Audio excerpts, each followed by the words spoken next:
अध्याय 51 मेरा खजाना पर्वत। भले ही यह बच्चा मेरे वायलेट फेट सेट का शिष्य नहीं है, लेकिन आपने कहा था कि कोई भी इस क्षेत्र में प्रवेश कर सकता है। उसे आपके घटिया पहाड़ी जंगल में बेतहाशा भागते हुए देखना मुझे अच्छा लगता है। मैं खुश हूँ, तो क्या? वुड इंग क्यू हंसा, जाहिर तौर पर काफी प्रसन्न महसूस कर रहा था। वह पूरी रात खुद को नियंत्रित कर रहा था और अब वह जानता था कि भले ही संकी सॉन्ग लापरवाही से बोल रहा था, लेकिन वह अपनी बेचैनी छिपा रहा था। काफी खुश महसूस करते हुए वुड इंग क्यू ने नीचे मेंग हाउ की ओर देखा। उसकी वह जादुई वस्तु वास्तव में आत्मा जानवरों पर हावी हो सकती है, संकी गीत ने कहा। हालांकि उसका साधना आधार कम है, वह आत्मा जानवर के जंगल से बाहर नहीं निकल पाएगा। इस जंगल में वे पेड़ लगाए गए हैं जिन्हें मैंने दक्षिण स्वर्ग की सभी भूमियों से काटा है। इसे मिल्की वे सागर से आत्मा के पानी से सींचा जाता है। न केवल पेड़ लंबे और मजबूत होते हैं, बल्कि वे आध्यात्मिक ऊर्जा का उत्सर्जन करते हैं जिसे आत्मा जानवर श्वास अभ्यास के माध्यम से आत्मसात कर सकते हैं। मेरे आत्मा जानवर के जंगल में ये भी है। उसकी आवाज अचानक चीखती हुई रुक गई। मेंग हाउ ने आगे बढ़कर आसपास के राक्षसी जानवरों का ध्यान अपनी ओर आकर्षित किया। वह आत्मा पर्वत के तल के पास पहुंच चुका था, ये कई 100 मीटर दूर था। वह उस क्षेत्र में प्रवेश करने वाला था जहां वायलेट फेट के किसी भी शिष्य ने नहीं पहुंचा था। हालांकि मेंग हाउ को नहीं पता था कि इस क्षेत्र में इतने सारे सफेद वस्त्र पहने शिष्य क्यों थे, लेकिन वह समझ सकता था कि कुछ अजीब चल रहा है। लेकिन शांगुआन शियू के पीछे होने के कारण उसके पास इस बारे में सोचने के लिए ज्यादा समय नहीं था। वह जंगल में आगे बढ़ता रहा। अचानक एक विशाल राक्षसी जानवर लगभग 12 मीटर लंबा उसके सामने फट पड़ा। यह एक विशालकाय ऊनी मैमथ था जिसकी आंखें लाल और नुकीले चमकते दांत थे। इसका शरीर एक छोटे पहाड़ जैसा था और जब ये चौंकाने वाली शक्ति से हमला करता था तो धरती हिल जाती थी। इस बार बच्चा मर चुका है, संकी सॉन्ग ने लापरवाही से कहा। यह मेरा उत्परिवर्तित मैमथ है जिसे मैंने जीवन बर्बाद करने वाली गुफा में पकड़ा था, जो दक्षिणी क्षेत्र में सबसे खतरनाक जगहों में से एक है। मैंने इसे औषधीय गोलियों के साथ पाला है और यह इस क्षेत्र की रक्षा करने वाले 3 सबसे शक्तिशाली आत्मा जानवरों में से एक है। इसमें असीम शक्ति और अविश्वसनीय रूप से मोटी त्वचा है। साधारण उड़ने वाली तलवारें इसे खरोंच भी नहीं सकती हैं। ये कई तरह की जादुई तकनीकों में भी निपुण है। यहाँ तक कि क्यूई कंडेंसेशन के 9वें स्तर के किसी व्यक्ति को भी इससे निपटने में परेशानी होगी। ये फाउंडेशन स्थापना चरण के तहत किसी को भी रोक सकता है। संकी सॉन्ग की आंखें लगभग उसके सिर से बाहर निकल गई थी जब उसने मेंग हाउ को जानवरों के जंगल से बाहर निकलते देखा। लेकिन अब उसने राहत की सांस ली। वुड इंग क्यू ने एक पल के लिए मुस्कुराना बंद कर दिया। वह देख सकता था कि यह विशालकाय जानवर कोई साधारण प्राणी नहीं था। वायलेट फेट संप्रदाय के पास बहुत से उत्परिवर्तित जानवर नहीं थे, लेकिन संकी सॉन्ग को इसके बारे में बकवास करते हुए सुनने के बाद वह खुद को भौचक्का किए बिना नहीं रह सका और खुद से बुदबुदाया कि यह आदमी वाकई अजीब था। उसे खेती की बिल्कुल भी परवाह नहीं थी, लेकिन उसे राक्षसी जानवरों को पालने का शौक था, खासकर ऐसे अजीब जानवरों को। तभी वुड इंग क्यू की आंखें चमकने लगी। संकी सॉन्ग के चेहरे पर अचानक से भाव बदल गए और वह अचानक से खड़ा हो गया। उसके चेहरे पर एक भयावह भाव था। राक्षसी जंगल के भीतर राक्षसी विशालकाय जानवर मेंग हाउ पर हमला कर रहा था। मेंग हाउ ने गहरी सांस ली और थोड़ा पीछे हट गया, अंदर ही अंदर कराहते हुए कि इस जगह पर कितने राक्षसी जानवर हैं।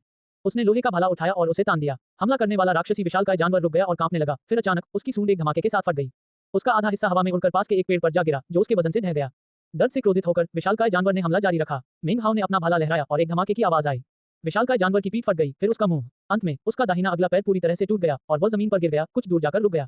जानवरों के जंगल में भयानक चीखें गूंजने लगी। मेंग हाउ का चेहरा थोड़ा पीला पड़ गया। उसने चारों ओर नजर घुमाई, फिर आगे बढ़ा, राक्षसी जंगल को पीछे छोड़कर खजाने के पहाड़ में प्रवेश किया। कुछ दूरी पर शांगुआन शियू एक मुश्किल स्थिति में था। वह खुद को चारों ओर से घिरे हुए लाल आंखों वाले राक्षसी जानवरों से मुक्त करने में असमर्थ था।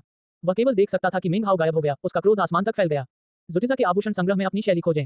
हीरा आभूषण। मेंग हाउ जंगल से चला गया, पीछे खून का एक लंबा निशान छोड़ गया, साथ ही विभिन्न राक्षसी जानवरों की दयनीय चीखें भी। ऐसा लग रहा था जैसे किसी तरह का न्याय दिवस अभी अभी बीता हो। सफेद वस्त्र पहने शिष्य सदमे में थे, हाँफ रहे थे और क्रूरता के बारे में बड़बड़ा रहे थे। मेंग हाउ खजाने के पहाड़ पर चढ़ता रहा, उम्मीद करता रहा कि अगर वह इसे पार कर गया तो शायद वह शांगुआन शियू को आखिरकार मात दे सकेगा। वह तेज गति से आगे बढ़ा और जल्द ही पहाड़ की तलहटी तक पहुंच गया। जैसे ही उसने पहाड़ पर पैर रखा, वह अचानक रुक गया और आश्चर्य से देखने लगा। आगे एक चट्टान के नीचे एक गोली की बोतल पड़ी थी। उसके चारों ओर रंग बिरंगी रोशनी फैल रही थी। ये स्पष्ट रूप से कोई साधारण वस्तु नहीं थी। मेंग हाउ ने उसे उठाया और खोला। तुरंत ही एक सुगंधित औषधीय गंध बाहर आई। अंदर एक अंगूठे के आकार की औषधीय गोली थी। मेंग हाउ ने घबराते हुए बोतल को अपने बैग में रख लिया। अब उसे पता चल गया था कि सफेद वस्त्र पहने सभी शिष्य इस क्षेत्र में क्या कर रहे थे। वे इस पर्वत तक पहुंचने की कोशिश कर रहे थे। यह एक ब्रह्मांड आत्मा की गोली है जो क्यूई संक्षेपण चरण में किसी के लिए भी बेहद उपयोगी है। वुड इंग क्यू हंसा जब उसने मेंग हाउ द्वारा राक्षसी जंगल में छोड़े गए निशान को देखा। उसके बगल में संकी गीत के चेहरे पर एक बेहद भद्दा भाव था। और फिर भी उसने एक ठंडी हंसी निकाली। मेरे खजाने के पहाड़ में कई औषधीय गोलियां और आत्मा के पत्थर हैं। ये बच्चा एक औषधीय गोली पकड़ सकता है, लेकिन अगर उसे लगता है कि वह शीर्ष पर पहुंच सकता है तो वह सपना देख रहा है। मेरे खजाने के पहाड़ पर आत्मा जानवर लाखों में एक हैं। केवल सबसे अच्छे लोगों में ही पहाड़ पर रखे जाने के लिए अपेक्षित अव्यक्त प्रतिभा होती है। उसने हमेशा की तरह हल्के ढंग से बात की और फिर भी उसके दिल में दर्द और भी तीव्र होता गया। वहां देखो, संकी सॉन्ग ने मेंग हाउ के आगे उठे एक राक्षसी जानवर की ओर इशारा करते हुए कहा। यह एक भयंकर जानवर है जिसे मैंने खुद पाला है। इसका शरीर हिरण का और सिर अजगर का है। ये बहुत तेज है और अगर यह घायल हो जाए तो और भी ज्यादा भयंकर हो जाता है। ये तब तक लड़ना बंद नहीं करेगा जब तक कि यह मर न जाए, और जैसे ही इसे खून की गंध आती है, यह पागल हो जाता है। एक क्यूई संघनन साधक जो इसका सामना करता है, वह निश्चित रूप से नष्ट हो जाएगा। जब आधी अगरबत्ती जलने लायक समय बीत गया तो पहाड़ की ढलान से दयनीय चीखें सुनाई देने लगी। सारा खून देखकर संकी सॉन्ग को लगा कि वह पागल हो जाएगा। वह राक्षसी जानवर जो मरने तक हार नहीं मानता था, आश्चर्य से मुंह बाई खड़ा रहा, फिर पूरी गति से भाग गया। उसकी पूंछ नष्ट हो गई थी और एक आंख बुरी तरह से क्षतिग्रस्त हो गई थी। सबसे बुरी बात यह थी कि उसके पास केवल 2 पैर बचे थे। और फिर भी वह अभी भी तेजी से आगे बढ़ रहा था, जैसा कि संकी सॉन्ग ने कहा था। वह पूरी गति से भाग गया। मेंग हाउ आगे बढ़ता रहा। एक और राक्षसी जानवर के इलाके से गुजरने के बाद अब उसे कई 100 स्पिरिट स्टोन का ढेर मिला। उत्साहित दिखते हुए वह पहाड़ पर चढ़ता रहा। वुड इंग क्यू के मुंह से संतोष भरी हंसी फूट पड़ी। वास्तव में आप कह सकते हैं कि मेंग हाउ के आने से लेकर अब तक उसने हंसना बंद नहीं किया था।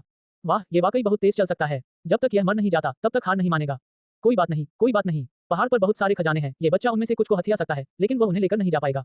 आखिरकार उसे ऐसा करने के लिए पहाड़ से नीचे आना होगा। कोई बात नहीं, शब्द उसके होठों से निकल गए और वह शांत दिख रहा था, लेकिन उसने अपने बैग से एक एकाग्रता की गोली निकाली और उसे अपने मुंह में डाल लिया। उसकी आंखों में एक पागलपन भरा भाव दिखाई दिया और उसे अपने दिल में एक अंधेरे पूर्वाभास का एहसास हुआ। 1 घंटे बाद मेंग हाओ पहले ही पहाड़ के आधे रास्ते पर पहुंच चुका था। पूरे समय चाहे कोई भी राक्षसी जानवर उसके रास्ते में आए, वह उसे चीखकर भगा देता। कुछ खतरनाक स्थितियां भी थीं, लेकिन अपने लोहे के भाले की एक लहर और नोक से खतरा दूर हो जाता था। फिर दिल की धड़कनों के साथ वह स्पिरिट स्टोन, औषधीय गोलियां और जादुई वस्तुएं इकट्ठा करता। मेंग हाओ के लिए यह पूरा पहाड़ एक खजाना था। अभी वह एक बड़े पत्थर के पीछे से एक स्क्रॉल पेंटिंग निकाल रहा था। उसमें से प्रचुर आध्यात्मिक ऊर्जा के साथ एक सौम्य चमक निकल रही थी। ये स्पष्ट रूप से असाधारण था। अडोब मैक्स, अपनी कल्पना को प्रज्वलित करें, सीखें और 15-16 अक्टूबर को अडोब मैक्स में शीर्ष क्रिएटिव से प्रेरित हों। मुफ्त में ऑनलाइन देखने के लिए साइन अप करें। अडोब। उत्साहित होकर उसने उसे अपने बैग में रख लिया। राक्षसी जंगल में उसके नीचे कुछ से अधिक वायलेट फेट संप्रदाय के शिष्यों ने अपने सिर ऊपर उठाए और उसे देखा, जिससे वे हैरान रह गए। जैसे ही संकी सॉन्ग ने ये सब होते देखा, उसका चेहरा और भी काला पड़ गया और उसका शरीर कांपने लगा। उसने मेंग हाओ के बैग को देखा, जिसके अंदर उसके स्पिरिट स्टोन, औषधीय गोलियां और जादुई खजाने थे, खास तौर पर स्क्रॉल पेंटिंग। उसका दिल दुख रहा था। स्क्रॉल पेंटिंग एक खजाना था जिसे उसने कई साल पहले हासिल किया था। इसके अंदर कई जानवरों की आत्माएं बंद थीं। जब कुछ साल पहले उसका सबसे प्रिय राक्षसी जानवर मर गया था, तो उसने इसे अंदर बंद कर दिया था। और अब मेंग हाओ ने इसे ले लिया था। संकी सॉन्ग का शरीर और भी ज्यादा हिंसक रूप से कांप उठा, इसलिए उसने 2 और एकाग्रता गोलियां निकाली और उन्हें निगल लिया। वह अभी भी उदासीन भाव बनाए रखने के लिए संघर्ष कर रहा था, लेकिन वुडिन क्यू की हंसी की गूंज उसके कानों के पर्दों को भेदती रही। मेरे खजाने के पहाड़ में बहुत सारे खजाने हैं, उसने खुद को मजबूर करते हुए कहा। तो क्या हुआ अगर उनमें से कुछ ले लिए गए? वह पहाड़ से बचकर नहीं निकल पाएगा। मैंने दुनिया भर से इन आत्मा जानवरों को सावधानीपूर्वक इकट्ठा किया है। वे बहुत ज्यादा हैं, वह उनसे आसानी से बचकर नहीं निकल पाएगा। 2 घंटे बाद मेंग हाओ लगभग पहाड़ के आधे रास्ते से आगे बर्फीले क्षेत्र में पहुंच चुका था।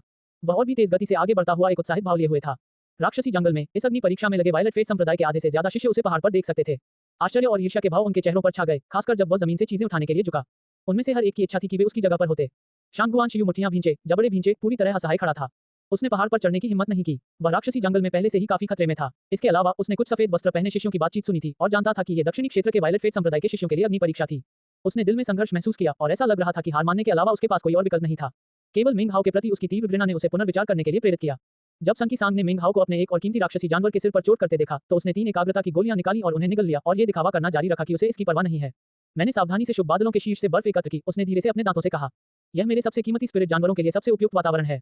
उनमें से एक स्काई रेंडिंग कोंडोर अच्छी तरह से जाना जाता है। इसके पंजे धातु और पत्थर को चकनाचूर कर सकते हैं, इसके पंख हिंसक हवा को उड़ा सकते हैं। यह अविश्वसनीय रूप से भयंकर है, शायद पहाड़ पर सबसे खतरनाक स्पिरिट जानवर है। उस घटिया भाले के साथ भी ये बच्चा निश्चित रूप से मर जाएगा जब वह इसके क्षेत्र में प्रवेश करेगा। 3 घंटे बाद एक पंजा टूट गया था, आधा पंख गायब हो गया था और विशालकाय कोंडोर खून की खांसी करने लगा। वह शोकपूर्ण तरीके से रोता हुआ बर्फ में छिप गया और लगातार चिल्लाता रहा। मेंग हाओ लगभग पहाड़ की चोटी पर था। वायलेट फेट सेट के सभी शिष्य उसे घूर रहे थे। उन्हें अब राक्षसी जानवरों से लड़ने की कोई परवाह नहीं थी। वे उसके चमकते हुए लोहे के भाले को देखकर विस्मय में थे और उनकी आंखें जल रही थीं। ये व्यक्ति कौन है? उसने हमारी अग्नि परीक्षा में हस्तक्षेप किया और हमारे पुरस्कार छीन लिए। ये बहुत क्रूर है। वह लोहे का भाला निश्चित रूप से स्वर्ग से आया खजाना है। ये बहुत क्रूर है। संकी सॉन्ग परेशानी में कांप उठा। उसने देखा कि मेंग हाओ पहाड़ की चोटी के पास पहुंचकर एक काला जाल छीन रहा था। वह अब शांत रहने का दिखावा नहीं कर सकता था। वह उठ खड़ा हुआ और एक कदम आगे बढ़ा ताकि मेंग हाओ को सबक सिखा सके। अध्याय 52 भरपूर फसल। 1 बार वह सहन कर सका, 2 बार, 3 बार, 4 बार, यहाँ तक कि 5 बार भी वह सहन कर सका। लेकिन 6ठी बार तक वह शर्मिंदा होकर क्रोध में आ गया और अब और सहन नहीं कर सका। स्वर्ग उलझाने वाला जाल उसके लिए स्क्रॉल पेंटिंग से भी ज्यादा कीमती था। ये तुरंत किसी प्रतिद्वंद्वी को उलझा सकता था और सालों से उसकी कीमती चीजों में से एक था। आपकी साधना का आधार जितना ऊंचा होगा, यह उतना ही ज्यादा प्रभावी होगा। उसने इसे अपनी भव्यता दिखाने के लिए खजाने के पहाड़ पर रखा था, ताकि लोग इसे देखें और इसे पाने की लालसा करें। उसने मान लिया था कि यह सुरक्षित होगा और उसने कभी नहीं सोचा था कि कोई वास्तव में इसे ले पाएगा। अब तक वह पहले से ही पागल होने लगा था और मेंग हाओ को मारने और तेल चित्रकला और स्वर्ग उलझाने वाले जाल को वापस लेने के अलावा और कुछ नहीं चाहता था। लेकिन तभी वु डिंक्यू ने आत्मसंतुष्ट होकर हंसते हुए अपनी चौड़ी आस्तीन को झटका और संकी सॉन्ग के सामने खड़ा होकर उसका रास्ता रोक दिया। साथ ही दाऊवादी सॉन्ग दक्षिणी क्षेत्र के एक प्रसिद्ध साधक हैं। आप वास्तव में क्या कर रहे हैं? पहले आपने कहा था कि 7 दिनों के लिए कोई भी यहाँ आ सकता है और खजाने के पहाड़ के सभी खजाने लेने के लिए उपलब्ध हैं। मुझे मत बताना कि आप अपने वचन से पीछे हटने वाले हैं। आप खुद माउंट तियान शान से चोटी को यहाँ तक लाए हैं। भूमि पूर्वी सागर के तल से मिट्टी से उपजाऊ थी, जिसने 10,000 वर्षों से दिन का प्रकाश नहीं देखा था। मुझे याद है कि किसी ने कहा था कि क्यों कंडेंसेशन चरण का कोई भी साधक जीत सकता है, जब तक कि वे पर्याप्त रूप से कुशल हों। संकी सॉन्ग इस तरह से अभिनय करना वास्तव में आचरण की कमी को दर्शाता है। अगर बात बाहर आ गई तो आप निश्चित रूप से अपना सम्मान खो देंगे। वु डिंक्यू हंसता रहा। स्पष्ट रूप से संकी सॉन्ग को कहीं भी जाने देने का उसका कोई इरादा नहीं था। संकी सॉन्ग का चेहरा पहले से भी ज्यादा खराब लग रहा था। वह कटु पीड़ा से भरा हुआ था। पहले वह बहुत ही आत्मसंतुष्टि से बात करता था, लेकिन अब उसने जो कुछ भी कहा था वह उसके चेहरे पर वापस फेंका जा रहा था। एक लंबे समय के बाद उसने अपने बैग को थपथपाया, 2 बड़ी सांद्रता की गोलियां निकाली और उन्हें निगल लिया। फिर उसने एक लंबी सांस छोड़ी। अचानक उसकी आंखें चमक उठी और उसने अपनी चेतना मेंग हाओ की ओर फेंकी ताकि उसके लोहे के भाले के बारे में कुछ जानकारी प्राप्त कर सके। पहले तो उसने मेंग हाओ पर जरा भी ध्यान नहीं दिया, क्योंकि उसका ध्यान लोहे के भाले पर था। जैसे ही उसकी चेतना उभरी, वु डिंक्यू ने हंसते हुए अपनी आस्तीन को झटका। एक चमकती हुई ढाल ने तुरंत पूरे पठार को ढक लिया, जिससे संकी सॉन्ग की चेतना अवरुद्ध हो गई। अपनी चेतना का उपयोग करके निम्न पीढ़ी के क्यूई संघनन साधक का निरीक्षण करना। संकी सॉन्ग, क्या तुम जानबूझकर अपना चेहरा खोने की कोशिश कर रहे हो? वु डिंक्यू स्पष्ट रूप से संकी सॉन्ग को किसी भी चीज में अपना रास्ता बनाने देने के लिए तैयार नहीं था। वह हंसा। संकी सॉन्ग पहले से कहीं ज्यादा निराश दिख रहा था, अपनी आस्तीन को झटकने के अलावा कुछ नहीं कर सकता था। पहली ढाल के ठीक पीछे एक और ढाल दिखाई दी। उस बच्चे का लोहे का भाला असाधारण है, उसने कहा। अगर तुम मुझे अपनी चेतना से उसका निरीक्षण करने की अनुमति नहीं दोगे तो मैं भी तुम्हें ऐसा नहीं करने दूंगा।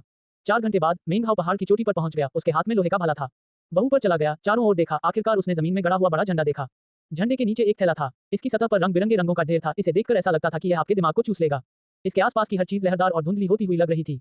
जब मिंग हाओ ने उस पर नजर डाली तो वह उत्सुकता से धड़कने लगा और हाँफने लगा। उसने बहुरंगी थैला पकड़ा और जब उसने ऐसा किया तो झंडा जमीन पर गिर गया। राक्षसी जंगल में दर्शकों के बीच बातचीत शुरू हो गई थी जब उन्होंने देखा कि मिंग हाओ शांति से पहाड़ पर चढ़ रहा था और भारी मात्रा में स्पिरिट स्टोन और औषधीय गोलियां इकट्ठा कर रहा था। जब झंडा नीचे गिरा तो और भी बातचीत शुरू हो गई। उन्होंने आश्चर्य और ईर्ष्या से मिंग हाओ को देखा और फिर उसे पहाड़ के दूसरी ओर गायब होते देखा। शांगुआन शियू ने मिंग हाओ को जानलेवा नजरों से देखा और वह गायब हो गया। उसने उसका पीछा करने की हिम्मत नहीं की। उसके बारे में बहुत सी बातें थी जो वह नहीं जानता था। हालांकि शांगुआन शियू की उसे मारने की इच्छा पहले से कहीं ज्यादा प्रबल थी, लेकिन वह ये भी जानता था कि उसके औषधीय पौधे तक पहुंचने के लिए बहुत देर हो चुकी थी। अपने दांत पीसते हुए उसने अपना पैर जमीन पर पटक दिया। वह वास्तव में बहुत दयनीय लग रहा था, लेकिन गुस्से ने उसके अवसाद को दूर कर दिया। अगर उसे कोई रास्ता सूझता तो वह मिंग हाओ को पहले ही मार देता। जैसे ही उसने मिंग हाओ को पहाड़ के दूसरी तरफ गायब होते देखा, वुडिंग क्यू की हंसी पठार पर गूंज उठी। संकी सॉन्ग ने चौड़ी आंखों से देखा जब मिंग हाओ ने कॉस्मोस का अपना बैग लिया। उसके चेहरे से खून सूख गया और वह दिल टूटा हुआ लग रहा था। अब उसे पहले से कहीं ज्यादा पछतावा हो रहा था कि उसने कॉस्मोस का अपना बैग पहाड़ पर रख दिया। उसे यकीन ही नहीं हो रहा था कि क्या हुआ था। इस बार वह वाकई और बर्दाश्त नहीं कर सका। उसने अपनी आस्तीन ऊपर उठाई और शापित मिंग हाओ का पीछा करने के लिए तैयार हो गया। लेकिन इससे पहले कि वह निकल पाता, वुडिंग क्यू ने एक बार फिर उसका रास्ता रोक दिया। वुडिंग क्यू, तुमने अभी भी मुझे रोकने की हिम्मत की है। दिल टूटा हुआ संकी सॉन्ग चिल्लाया। झंडा गिर गया है। तुम हमारी शर्त नहीं जीत पाए और मैं हारा नहीं। अग्नि परीक्षा समाप्त हो गई है। यदि तुम मेरे रास्ते में बाधा डालना जारी रखते हो तो तुम मुझ पर हमला करने का आरोप नहीं लगा सकते। साथ ही दाववादी सॉन्ग, हमने पहले ही तय कर लिया था कि हम दोनों में से कोई भी गो का खेल खत्म होने से पहले नहीं जाएगा। आप दक्षिणी क्षेत्र के एक महान प्रतिष्ठित साधक हैं। मुझे मत बताओ कि तुम अपने वचन से पीछे हटने वाले हो। जब मैंने पहले जाने की कोशिश की थी तो तुमने मुझे जाने नहीं दिया। फिर भी तुम हमारा खेल खत्म होने से पहले ही चले जाना चाहते हो। वुडिंग क्यू ने संकी सॉन्ग के ही शब्दों का इस्तेमाल करते हुए हंसा। उसके चेहरे पर एक भी शिकन नहीं बची थी, जो अब एक बड़ी मुस्कान से भर गया था। वह स्पष्ट रूप से दूसरे व्यक्ति को जाने नहीं देगा। ब्रह्मांड के बैग को छीने जाने को देखकर उसका दिल खुशी से भर गया था। संकी सॉन्ग ने सैकड़ों वर्षों तक उस बैग को उसके सामने मजाक में लहराया था। उसे अपने ही जाल में फंसते देखना बेहद आश्चर्यजनक था। संकी सॉन्ग ने वुडिंग क्यू को जानलेवा नजरों से देखा और एक लंबे समय तक कुछ नहीं कहा। फिर उसने अपने दांत पीस लिए और अपना पैर नीचे पटक दिया, जिससे पहाड़ इतना हिल गया कि ऐसा लगा कि वह गिर जाएगा। लेकिन अपनी हैसियत और प्रतिष्ठा को देखते हुए वह वापस बैठ गया और फिर से गो खेलना शुरू करने के अलावा और कुछ नहीं कर सका। बेशक वुडिंग क्यू उसे इतनी आसानी से अपना रास्ता नहीं अपनाने देगा। उसने अपनी दाढ़ी को सहलाया और संकी सॉन्ग के बदसूरत चेहरे को देखा। हंसते हुए उसने बहुत धीरे से एक गो टुकड़ा उठाया और फिर जानबूझकर अपने चेहरे पर एक बहुत ही विचारशील भाव बनाया। बहुत लंबे समय के बाद उसने धीरे से उस टुकड़े को बोर्ड पर रखा। उसका चेहरा गंभीर था, जैसे कि वह इस खेल को महीनों तक चलाना चाहता था। पहाड़ छोड़ो, वुडिंग क्यू ने अपनी आवाज सभी सफेद वस्त्र पहने शिष्यों तक पहुंचाते हुए कहा। गो का ये खेल खत्म करने के बाद मैं तुम्हारे साथ वापस संप्रदाय में आऊंगा। इस बीच तुम्हारी अग्नि परीक्षा का अगला चरण उस आदमी को ढूंढना है जिसे तुमने अभी अभी पहाड़ की चोटी पर देखा था। मुझे उसके पास मौजूद उस अनमोल भाले पर मोह हो गया है। उस भाले को मेरे पास वापस लाओ और तुम आंतरिक संप्रदाय में पदोन्नत हो जाओगे। ये सुनकर सभी शिष्य उत्साहित हो गए। क्या दक्षिणी क्षेत्र का प्रतिष्ठित वायलेट फेट संप्रदाय वास्तव में खजाने को हथियाने के लिए लोगों को मारने जा रहा है? संकी सॉन्ग ने कहा। वह अविश्वसनीय रूप से उदास था, अपने ही शब्दों के कारण एक जगह पर अटका हुआ था। लेकिन भले ही वह मिंग हाओ से नफरत करता था, लेकिन वह वुडिंग क्यू के लिए परेशानी खड़ी करने का कोई मौका नहीं छोड़ सकता था। संकी सॉन्ग को घूरते हुए वुडिंग क्यू ने कहा, अच्छी तरह से सुनो। तुम्हें उस व्यक्ति के लिए समस्याएं पैदा नहीं करनी चाहिए। तुम्हें उसके साथ व्यापार करना चाहिए, उसे लूटना नहीं चाहिए। जो कोई भी इस आदेश का उल्लंघन करेगा उसे संप्रदाय से निकाल दिया जाएगा। गो गेम में उसका अगला कदम पिछले से भी धीमा था। वायलेट फेट संप्रदाय के शिष्य सभी दिशाओं में बिखर गए। उनमें से कुछ ने मिंग हाओ का पीछा करते हुए खजाने के पहाड़ के चारों ओर चक्कर लगाया, अन्य उसे रोकने की उम्मीद में जितनी जल्दी हो सके अलग अलग दिशाओं में चले गए। अग्नि परीक्षा में उनकी हार हुई थी, जिसे वे स्वीकार नहीं कर पाए थे। हालांकि वे मिंग हाओ के खिलाफ कोई दुर्भावना नहीं रखते थे, बल्कि उसकी प्रशंसा करते थे। आखिरकार वे सभी कुछ ही पल पहले खून से लथपथ घटनाओं के गवाह थे। वे सभी मिंग हाओ से लोहे का भला पाने के लिए दृढ़ संकल्पित थे। वे इसे पाने के लिए कुछ भी करने को तैयार थे और अगर वह व्यापार करने के लिए तैयार नहीं था तो उसे पाने के लिए कुछ तरकीबें सोचनी होंगी। वैसे भी उन सभी ने एल्डबू के शब्दों को स्पष्ट रूप से सुना था। उन्हें उस वस्तु के लिए व्यापार करना था, उसे लूटना नहीं था। हालांकि उसने कभी नहीं कहा था कि वे बल का प्रयोग नहीं कर सकते। जैसे ही सफेद वस्त्र पहने शिष्य तितर बितर हुए, मिंग हाओ खजाने के पहाड़ से नीचे की ओर दौड़ा और आगे बढ़ते हुए और अधिक आत्मा पत्थर और औषधीय गोलियां इकट्ठी करता गया। हालांकि उसने संकी सॉन्ग और वुडिंग क्यू को कभी नहीं देखा था, उसने अनुमान लगाया था कि यह स्थान संभवतः किसी संप्रदाय द्वारा स्थापित अग्नि परीक्षण क्षेत्र था। हालांकि शांगुआन शियू अब उसका पीछा नहीं कर रहा था, लेकिन वह जानता था कि जिसकी अग्नि परीक्षा में वह शामिल हुआ था वह उसके हस्तक्षेप से बहुत खुश नहीं हो सकता। इसलिए उसने पूरी गति बनाए रखी। उसका दिल तेजी से धड़क रहा था और उसका चेहरा उत्सुकता से भरा हुआ था। उसके बैग भरे हुए थे। इस बार उसने खेती की दुनिया में प्रवेश करने के बाद से किसी भी अन्य अवसर की तुलना में अधिक प्राप्त किया था, केवल उड़ते हुए वर्षा ड्रैगन की गुफा को छोड़कर। उसने सहजता से आत्मा के पत्थर और औषधीय गोलियां पैक कर लीं। बेशक जितनी ज्यादा चीजें उसने उठाई, उतनी ही तेजी से वह आगे बढ़ने की कोशिश करता रहा। अपने दांत पीसते हुए और लगातार राक्षसी कोर का सेवन करते हुए वह 3 दिनों तक यथासंभव तेजी से आगे बढ़ता रहा, जब तक कि वह आखिरकार पर्वत श्रृंखला से बाहर नहीं निकल आया। वह थका हुआ और ऊर्जावान दोनों दिख रहा था। पिछले कई दिनों में उसे अपने खजाने को व्यवस्थित करने का मौका नहीं मिला था और अब वह बस एक ऐसी जगह ढूंढना चाहता था जहां वह सुरक्षित रूप से सब कुछ जांच सके।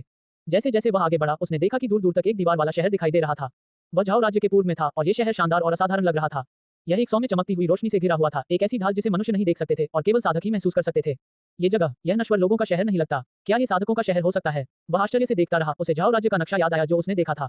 नक्शे में इस जगह पर कोई शहर नहीं दिखाया गया था, फिर भी शहर के द्वार पर लोग अंदर बाहर आ जा रहे थे। उनमें से लगभग सभी क्यूई संघनन चरण के साधक थे। उसका अनुमान सही था। उसने शहर में न घुसने का फैसला किया। इसके बजाय उसने पास के पहाड़ों में एक गुफा ढूंढी। खुद को अंदर छिपाते हुए उसने एक गहरी सांस ली और फिर अपने बैग से सब कुछ निकालना और उन्हें छांटना शुरू कर दिया।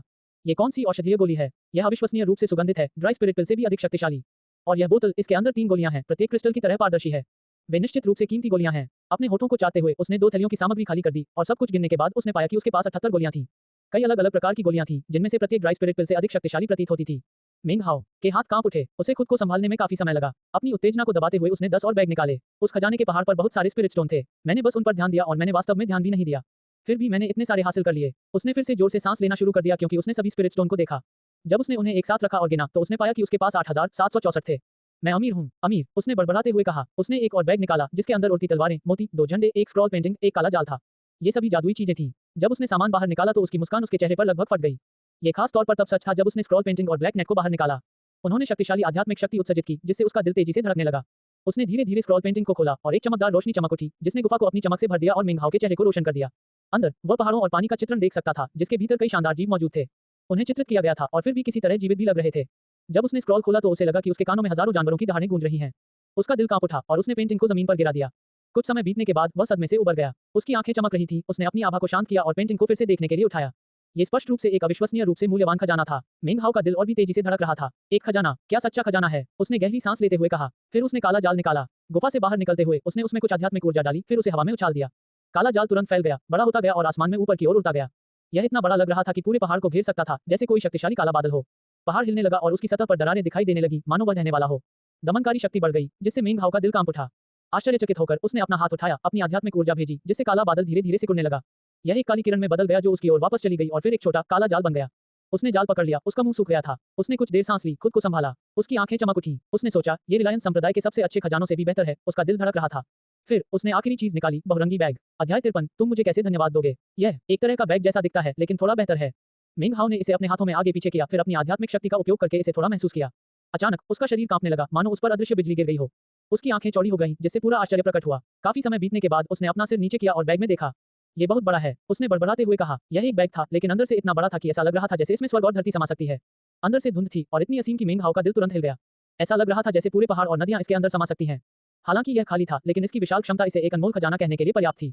मिंग हाओ का मुंह और जीभ सूख गए थे। स्पिरिट स्टोन ने उसे खुश कर दिया था। औषधीय गोलियों ने उसे उत्सुकता से कांपने पर मजबूर कर दिया था। और फिर जादुई वस्तुएं थीं। स्क्रॉल पेंटिंग ने उसे चौंका दिया था और काले रंग के जाल की आध्यात्मिक शक्ति ने उसे हिलाकर रख दिया था। लेकिन इस बैग ने उसके सिर को भन-भना दिया। खुद को संभालने में उसे काफी समय लगा। मैं अमीर हूँ, यही सच्चा धन है, मिंग हाओ ने रंगीन बैग को कसकर पकड़ते हुए खुद से कहा। लेकिन फिर उसके चेहरे का भाव अचानक बदल गया। अगर यह वाकई किसी महान संप्रदाय की अग्नि परीक्षा थी तो अगर मैं इसमें हस्तक्षेप करता तो कोई बड़ी बात नहीं होती, लेकिन वे निश्चित रूप से मुझे इतने सारे खजाने, औषधीय गोलियां और आत्मा के पत्थर लेकर भागने नहीं देंगे। उसका दिल धड़कने लगा और उसके सिर पर एक उलझन भरी नजर आई। हालांकि उसने जो खजाने हासिल किए थे उन्हें न छोड़ने का दृढ़ निश्चय कर लिया था। उसने सब कुछ सावधानी से व्यवस्थित किया, फिर गहरी सांस ली और शाम को बाहर देखा। वह गुफा से बाहर निकला और पहाड़ों को छोड़ दिया। दूर दूर तक फैले शहर की दीवारों को सोच समझकर देखता रहा। मेरे पास बहुत सारी औषधीय गोलियां हैं, उसने खुद से कहा और चमकती आंखों से शहर को देखा, लेकिन मैं उनमें से किसी को भी नहीं पहचानता। इसलिए मैं उनमें से किसी को भी सुरक्षित रूप से नहीं खा सकता। वह शहर की ओर चलने लगा। वह तेजी से आगे बढ़ा और जल्द ही शहर के द्वार के पास पहुंच गया, जिसके ऊपर 3 अक्षर लिखे हुए थे। पूर्वी परिशोधन शहर। पात्रों में एक प्राचीन भावना थी और स्पष्ट रूप से वे कुछ वर्षों से अधिक समय से वहां थे। उनकी फीकी सतहें ऐसा महसूस कराती थी मानो उन्होंने युगों को आते जाते देखा हो। परिष्कार और खेती एक जैसे हैं, और यह पूर्व दिशा है। इस शहर के नाम का अर्थ अपेक्षाकृत सीधा साधा है। टीएल नोट, परिष्कार के लिए वर्ण का उच्चारण खेती के लिए वर्ण के समान है। जैसे ही मिंग हाओ ने शहर के प्रवेश द्वार पर कदम रखा, उसने देखा कि 2 शिष्य वहां खड़े होकर बातें कर रहे थे। उनकी नजर मिंग हाओ पर टिक गई। उन्होंने हल्के नीले रंग के वस्त्र पहने थे और दोनों क्यूई संक्षेपण के तीसरे स्तर पर थे। साथ ही दाववादी, कृपया शहर में प्रवेश करने से पहले अपना कर चुकाएं। मिंग हाओ के साधना आधार का दबाव महसूस करते ही उसकी मुस्कान गायब हो गई। साथ ही दाववादियों, मैं एक नजर में ही बता सकता हूं कि आप एक महान संप्रदाय से हैं। मैं खुद एक छोटे संप्रदाय से हूं और मैं अभी पहाड़ से उतरा हूं। यह मेरा यहाँ पहला आगमन है। क्या मैं आप दोनों साथी दाववादियों को इस स्थान के बारे में कुछ जानकारी देने के लिए परेशान कर सकता हूँ? मिंग हाओ स्वाभाविक रूप से विद्वान थे और बहुत विनम्र तरीके से बात करते थे। 2 निम्न स्तरीय साधक तुरंत प्रभावित हुए और जिस युवक ने अभी अभी बात की थी वह हंस पड़ा। बहुत बढ़िया बोला, बहुत बढ़िया बोला। साथ ही ताओवादी, आपका साधना आधार काफी परिष्कृत है। यदि आप संप्रदाय से पहली बार बाहर निकले हैं तो मुझे संदेह है कि भविष्य में आपका नाम काफी प्रसिद्ध हो जाएगा। बोलते समय युवक मुस्कुराया। इतने गहन साधना आधार वाले व्यक्ति द्वारा उसके साथ इतनी विनम्रता से पेश आना उसे काफी प्रसन्न कर गया। ये पूर्वी शोधन शहर है जिसे झाओ राज्य के 3 महान संप्रदाय गठबंधन द्वारा स्थापित किया गया है और झाओ राज्य के महान साधना शहरों में से एक है। प्रवेश करने के लिए आपको एक आत्मा पत्थर का कर देना होगा। इसकी कीमत वास्तव में 3 स्पिरिट स्टोन है, लेकिन आपके लिए सिर्फ एक ही काफी है। कृपया ध्यान दें, शहर की सीमा के भीतर लड़ाई करना मना है। उल्लंघन करने वालों को तीनों संप्रदायों द्वारा कड़ी सजा दी जाएगी। आपको ये बात नहीं भूलनी चाहिए। उसने मिंग हाओ को एक लकड़ी की पट्टिका दिखाई। मिंग हाओ ने जल्दी से उसका शुक्रिया अदा किया और अपना एक स्पिरिट स्टोन चुकाया। फिर उसने हाथ जोड़कर सलाम किया और शहर के गेट से गुजर गया। उसे स्पिरिट स्टोन के बारे में थोड़ा अफसोस हुआ। ये सिर्फ एक था, लेकिन मिंग हाओ के लिए यह अभी भी पैसे थे। उसके बैग में शायद 8000 से ज्यादा और भी हो सकते थे, लेकिन वह कॉपर मिरर की स्पिरिट स्टोन्स के लिए बुक से अच्छी तरह वाकिफ था और जानता था कि यह वास्तव में बहुत ज्यादा नहीं था। ये कितना महंगा टैक्स है। अगर मुझे यहाँ आना ही नहीं होता तो मैं इसे नहीं चुकाता। वह शहर में तेजी से घूमता हुआ इधर उधर देखने लगा। शाम ढल रही थी, लेकिन शहर में अभी भी चहल पहल थी। लोग हर जगह इधर उधर टहल रहे थे। सड़कें दुकानों से भरी हुई थी, जिनमें से ज्यादातर में चमकीली रोशनी चमक रही थी। एक नजर में ही यह पुष्टि हो गई कि यह कोई साधारण जगह नहीं थी। हर कोई साधक था। जब वह शहर से गुजरा तो उसे एक भी नश्वर व्यक्ति नहीं दिखा। हालांकि ये सभी साधक क्यूई संघनन अवस्था के थे। भीड़ को स्कैन करते हुए मिंग हाओ ने केवल 3 लोगों को देखा जो उसके जैसे ही 7वें स्तर पर थे। अधिकांश छठे या उससे कम स्तर पर थे। मेंग हाओ चौड़ी सड़कों पर चला गया और औषधीय गोलियां बेचने वाली दुकानों की तलाश करने लगा। उसने कोई दवा नहीं खरीदी, बल्कि सवाल पूछे। 3 दिन बीत गए। इस दौरान मेंग हाओ ने पूरे शहर का चक्कर लगाया और 30 से ज्यादा औषधीय गोलियों की दुकानों पर गया। फिर भी वह अपने बैग में मौजूद दर्जनों तरह की औषधीय गोलियों में से केवल 7 या 8 के बारे में ही जानकारी प्राप्त कर सका। और फिर भी मेंग हाओ उत्साहित था। उसने जिन गोलियों के बारे में जाना था उनमें से हर एक काफी महंगी थी। उनमें से एक स्पिरिट एस्टेब्लिशमेंट पिल थी, जिसकी कीमत 50 स्पिरिट स्टोन्स थी, जो केवल क्यूई कंडेंसेशन के 7वें स्तर पर उपयोगी थी। उसके बैग में कुल मिलाकर 8 सिक्के थे। बहुत बुरी बात है कि इतनी सारी गोलियां हैं जिनके बारे में मुझे अभी भी कुछ पता नहीं है। तीसरे दिन मेंग हाओ हिचकिचाया, फिर आखिरकार शहर के पश्चिमी जिले में एक बेहद शानदार इमारत में चला गया। ये 3 मंजिल ऊंची थी और इसमें से चमकती हुई रोशनी निकलती थी। दूर से भी इसकी चमक देखी जा सकती थी। पहले मेंग हाओ ने देखा कि अंदर आने वाले लगभग सभी लोग क्यूई संघनन के 6ठे स्तर के थे। यहाँ तक कि कुछ लोग 8वें या 9वें स्तर के भी थे और ऐसा लग रहा था कि यह एकमात्र इमारत थी जिसमें वे प्रवेश करने के लिए तैयार थे। जब उसने इमारत पर नाम देखा तो वह अंदर जाने के लिए और भी दृढ़ हो गया। 100 खजाने मंडप, अंदर नक्काशीदार कटघरे और संगमरमर की सीढ़ियां थीं। सब कुछ जैद से बना हुआ लग रहा था और जैसे ही उसने अंदर कदम रखा, मेंग हाओ ने तुरंत अपने चेहरे पर एक घनी आध्यात्मिक शक्ति को महसूस किया। प्रदर्शित वस्तुओं का एक चमकदार संग्रह उसकी आंखों से टकराया। औषधीय गोलियों की बोतलें, उड़ती तलवारें, मोती, बैनर और अन्य सामान हर जगह दिखाई दे रहे थे। वहां बहुत ज्यादा कल्टीवेटर मौजूद नहीं थे, इसलिए वहां अपेक्षाकृत शांति थी। वे 4 या 5 के समूहों में अलग-अलग घूम रहे थे, हर एक के साथ एक लंबी गुलाबी पोशाक पहने एक युवा महिला थी। लड़कियों की आवाज हल्की और हवादार थी और उन्होंने विभिन्न वस्तुओं के बारे में सभी प्रश्नों का विनम्रतापूर्वक उत्तर दिया। हालांकि मेंग हाओ को इनमें से कोई भी बात बहुत दिलचस्प नहीं लगी। जिस चीज ने उसका ध्यान खींचा वह दूसरी मंजिल पर कुछ दूरी पर थी। सीढ़ी के बगल में एक बहुत बड़ी गोली भट्टी थी। उसके चारों ओर धुएं के गुब्बार थे और उसके बगल में एक अधेड़ उम्र का आदमी बैठा था, जिसने लंबा काला लबादा पहना हुआ था। वह वहां पैर मोड़कर, पीठ सीधी करके, भावशून्य होकर, आंखें बंद करके सांस लेने के व्यायाम कर रहा था। उसने थोड़ी सी शक्ति उत्सर्जित की, लेकिन उसे महसूस करना मुश्किल था, जैसे कि वह उसमें से अधिकांश को छिपा रहा हो। अगर वह ऐसा नहीं करता तो संभवतः पूरा मंडप ढहने लगता। एक फाउंडेशन स्थापना साधक। मेंग हाओ की पुतलियां सिकुड़ गईं। इस मध्यम आयु वर्ग के व्यक्ति ने ग्रैंड एल्डर ओयान के समान ही आभा उत्सर्जित की, जिससे मेंग हाओ को तुरंत यह स्पष्ट हो गया कि उसका साधना आधार फाउंडेशन स्थापना चरण पर था, बाकी सभी से कहीं ऊपर। मुझे आश्चर्य है कि क्या वह दिन कभी आएगा जब मुझे फाउंडेशन एस्टेब्लिशमेंट कल्टीवेटर बनने का मौका मिलेगा। रिलायंस संप्रदाय में उसने जो कुछ भी अनुभव किया था, उसके बाद उसका दिल शक्तिशाली बनने की इच्छा से भर गया था। अभी उसका सिर नीचे था, लेकिन उसकी आंखों में दृढ़ संकल्प और हठ था। उसका संकल्प पहले से भी अधिक मजबूत था। उत्कृष्ट आत्माशास्त्र की साधना विधि का उपयोग करके जब नींव स्थापना तक पहुंचते हैं तो यह एक दोषरहित नींव होगी जो दरार या खंडित से कहीं अधिक शक्तिशाली होगी। मैं नींव स्थापना चरण के साधकों के बीच भी मजबूत हो जाऊंगा।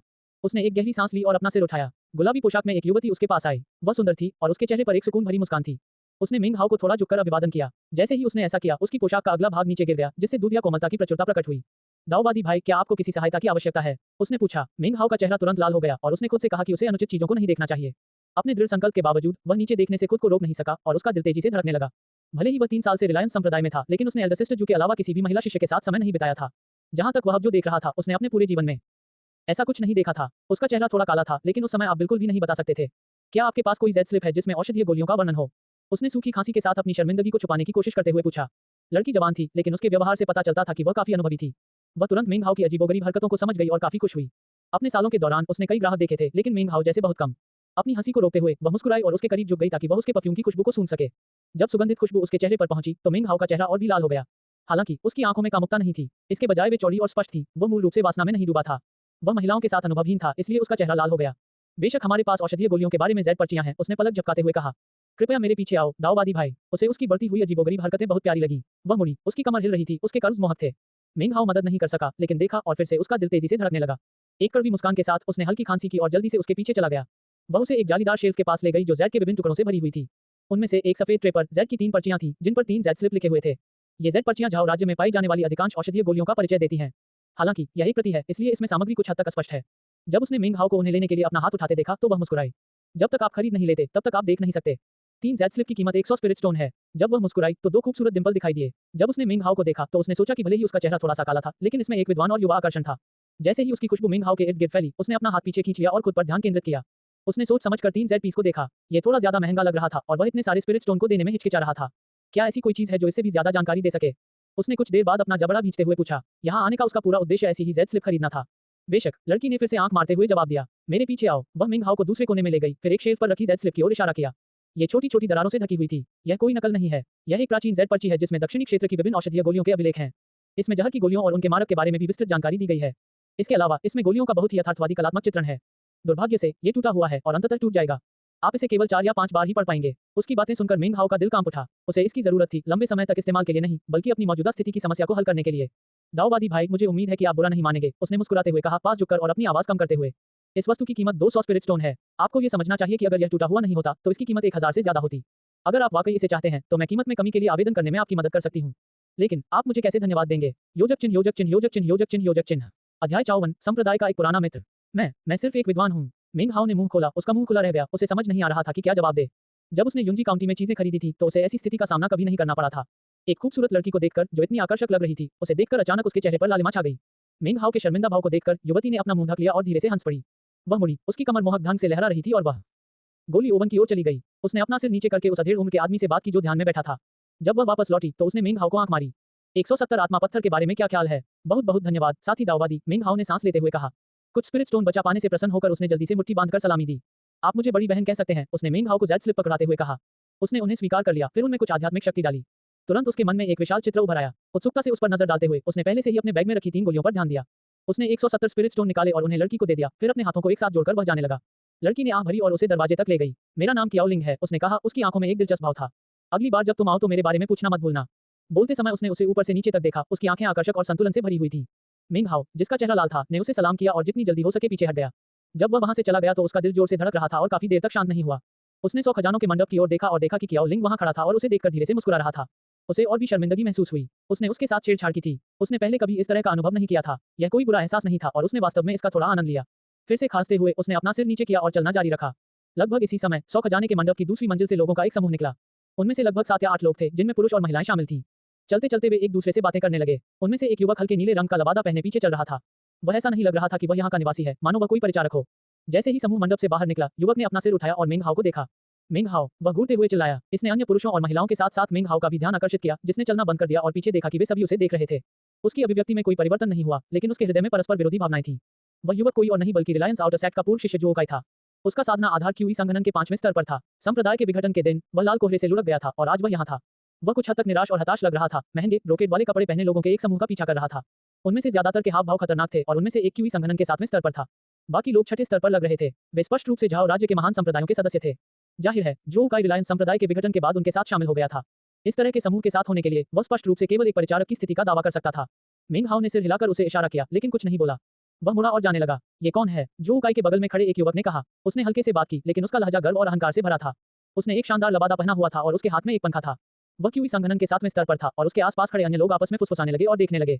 बड़े भाई सन, यह मेरे पूर्व संप्रदाय का एक साथी सदस्य है, जो ओकाई ने झिझकते हुए कहा, लेकिन मेंग हाओ का नाम या संप्रदाय में उसकी स्थिति का उल्लेख नहीं किया। मेंग हाओ, ये नाम परिचित लगता है। मुझे याद है, समूह की एक महिला ने हंसते हुए कहा। वह रिलायंस इनर सेक्ट का एकमात्र बचा हुआ सदस्य है। वह चित्र जैसा ही दिखता है। सभी दर्शकों की आंखें अचानक चमकने लगी। 2 लोग मेंग हाओ का रास्ता रोकने के लिए आगे बढ़े। हाल के दिनों में झाओ राज्य की साधना दुनिया में एक चौंकाने वाली बात की अफवाह फैल रही थी। रिलायंस संप्रदाय विघटित हो गया था, लेकिन पैट्रियार्क रिलायंस मरा नहीं था।